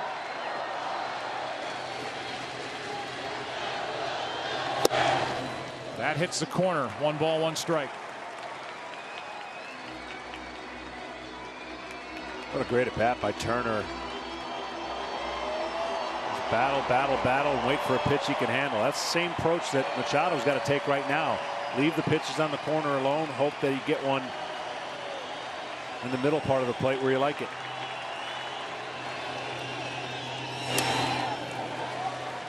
For all the good command we saw from Kimbrel, last night was okay. Right now he is struggling. Had to be used a lot. Got up in the 8th, right? Warming up in the 8th. That's right. Hot in the 8th, hot in the 9th. Now in the game, just trying to close this thing out. Already at 20 pitches. That is a fair ball. The play to first. What a play for out number 2. That's the kid Devers, who pinch hit for Nunez and somehow got up and fired a strike to get Machado. What a play. This is unbelievable. I mean, he shows off a pretty good arm.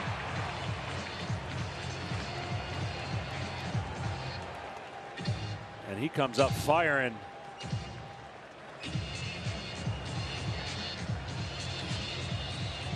And Machado was out as he steps on the heel of Pierce at first.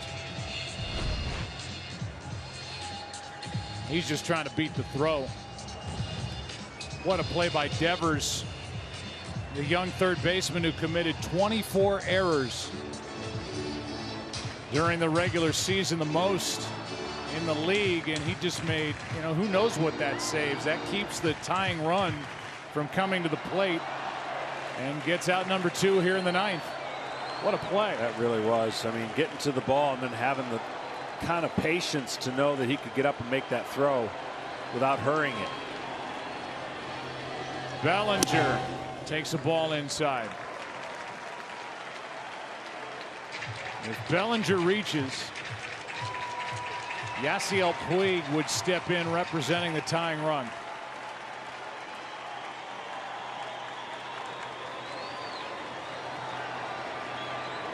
A 1-0.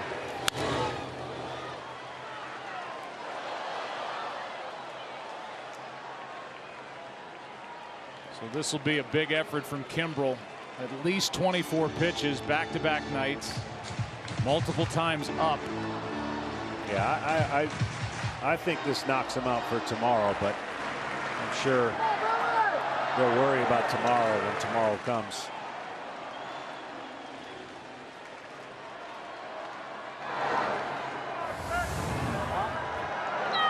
We're on after football tomorrow. Big day of sports in downtown Los Angeles. Here comes a 1-1 pitch. That's low. 2 balls and a strike.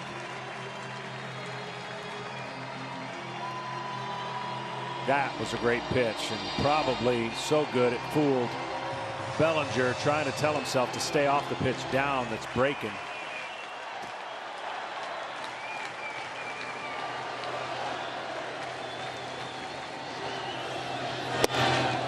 Three balls and a strike.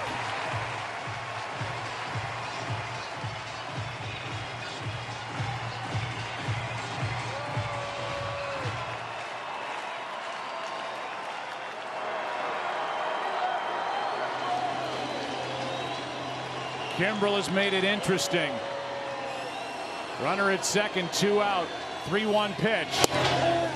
A strike and a full count.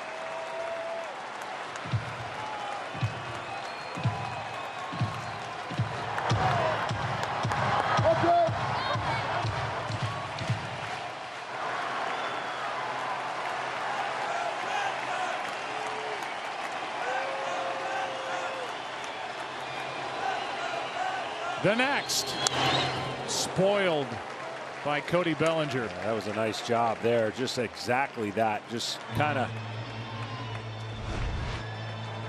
understanding that this pitch is the lower part of the zone, and he gets just a piece of it. Keep the bat alive.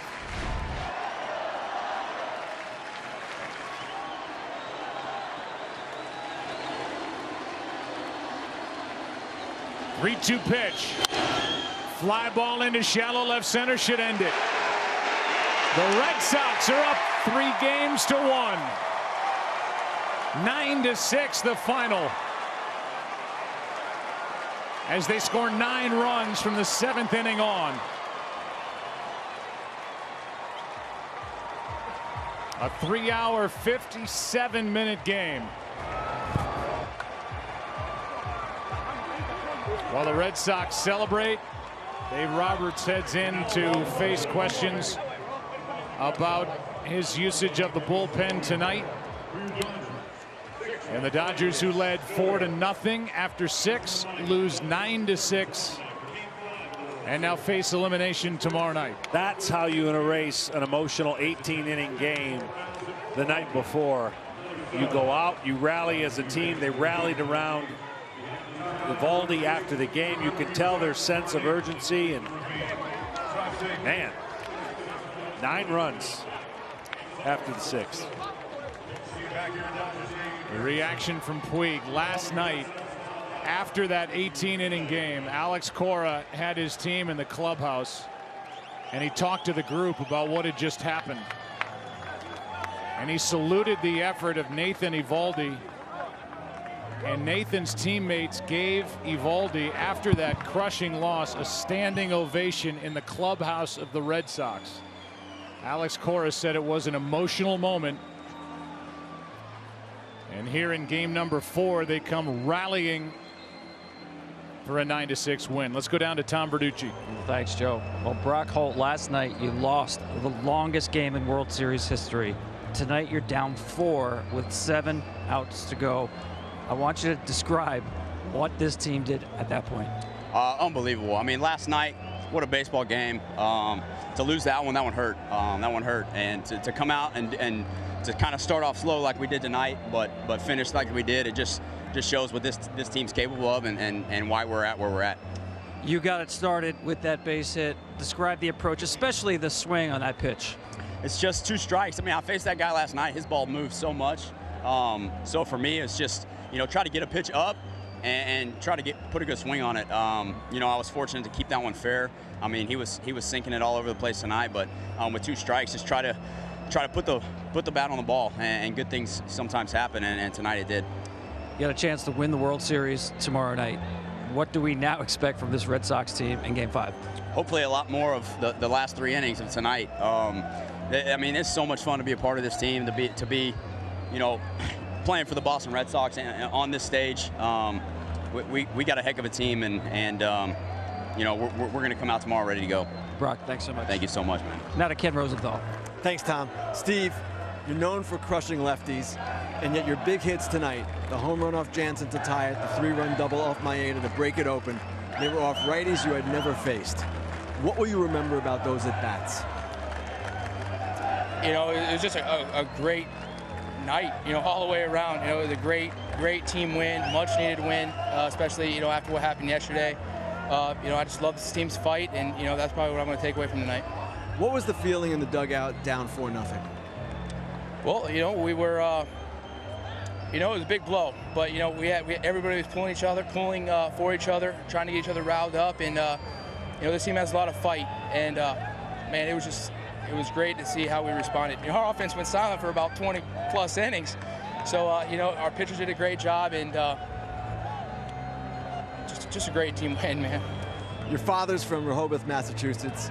You've said many times you were brainwashed into being a Red Sox fan, and now you're 1 win away from winning the World Series with Boston.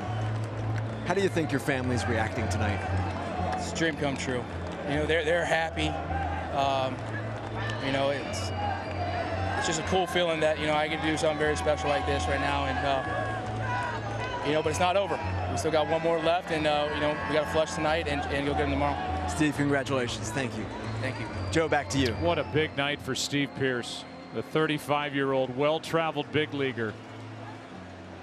Here's that play by Rafael Devers in the bottom of the 9th inning for the 2nd out, on the ball hit by Machado. And how about Steve Pearce, who grew up hearing about Yaz from his father and grew up rooting for David Ortiz and Big Papi, and joining a list with those two to become the 3rd Red Sox player with a home run and 4 or more RBIs in a World Series game.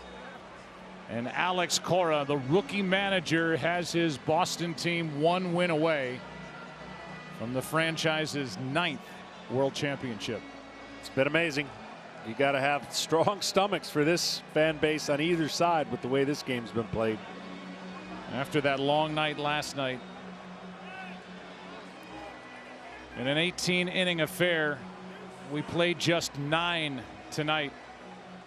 But the Boston Red Sox had the fun late. 3 in the 7th, 1 in the 8th, 5 in the 9th, and they win it 9-6. Our studio group coming up with Kevin, Alex, Papi, and Hurt after this.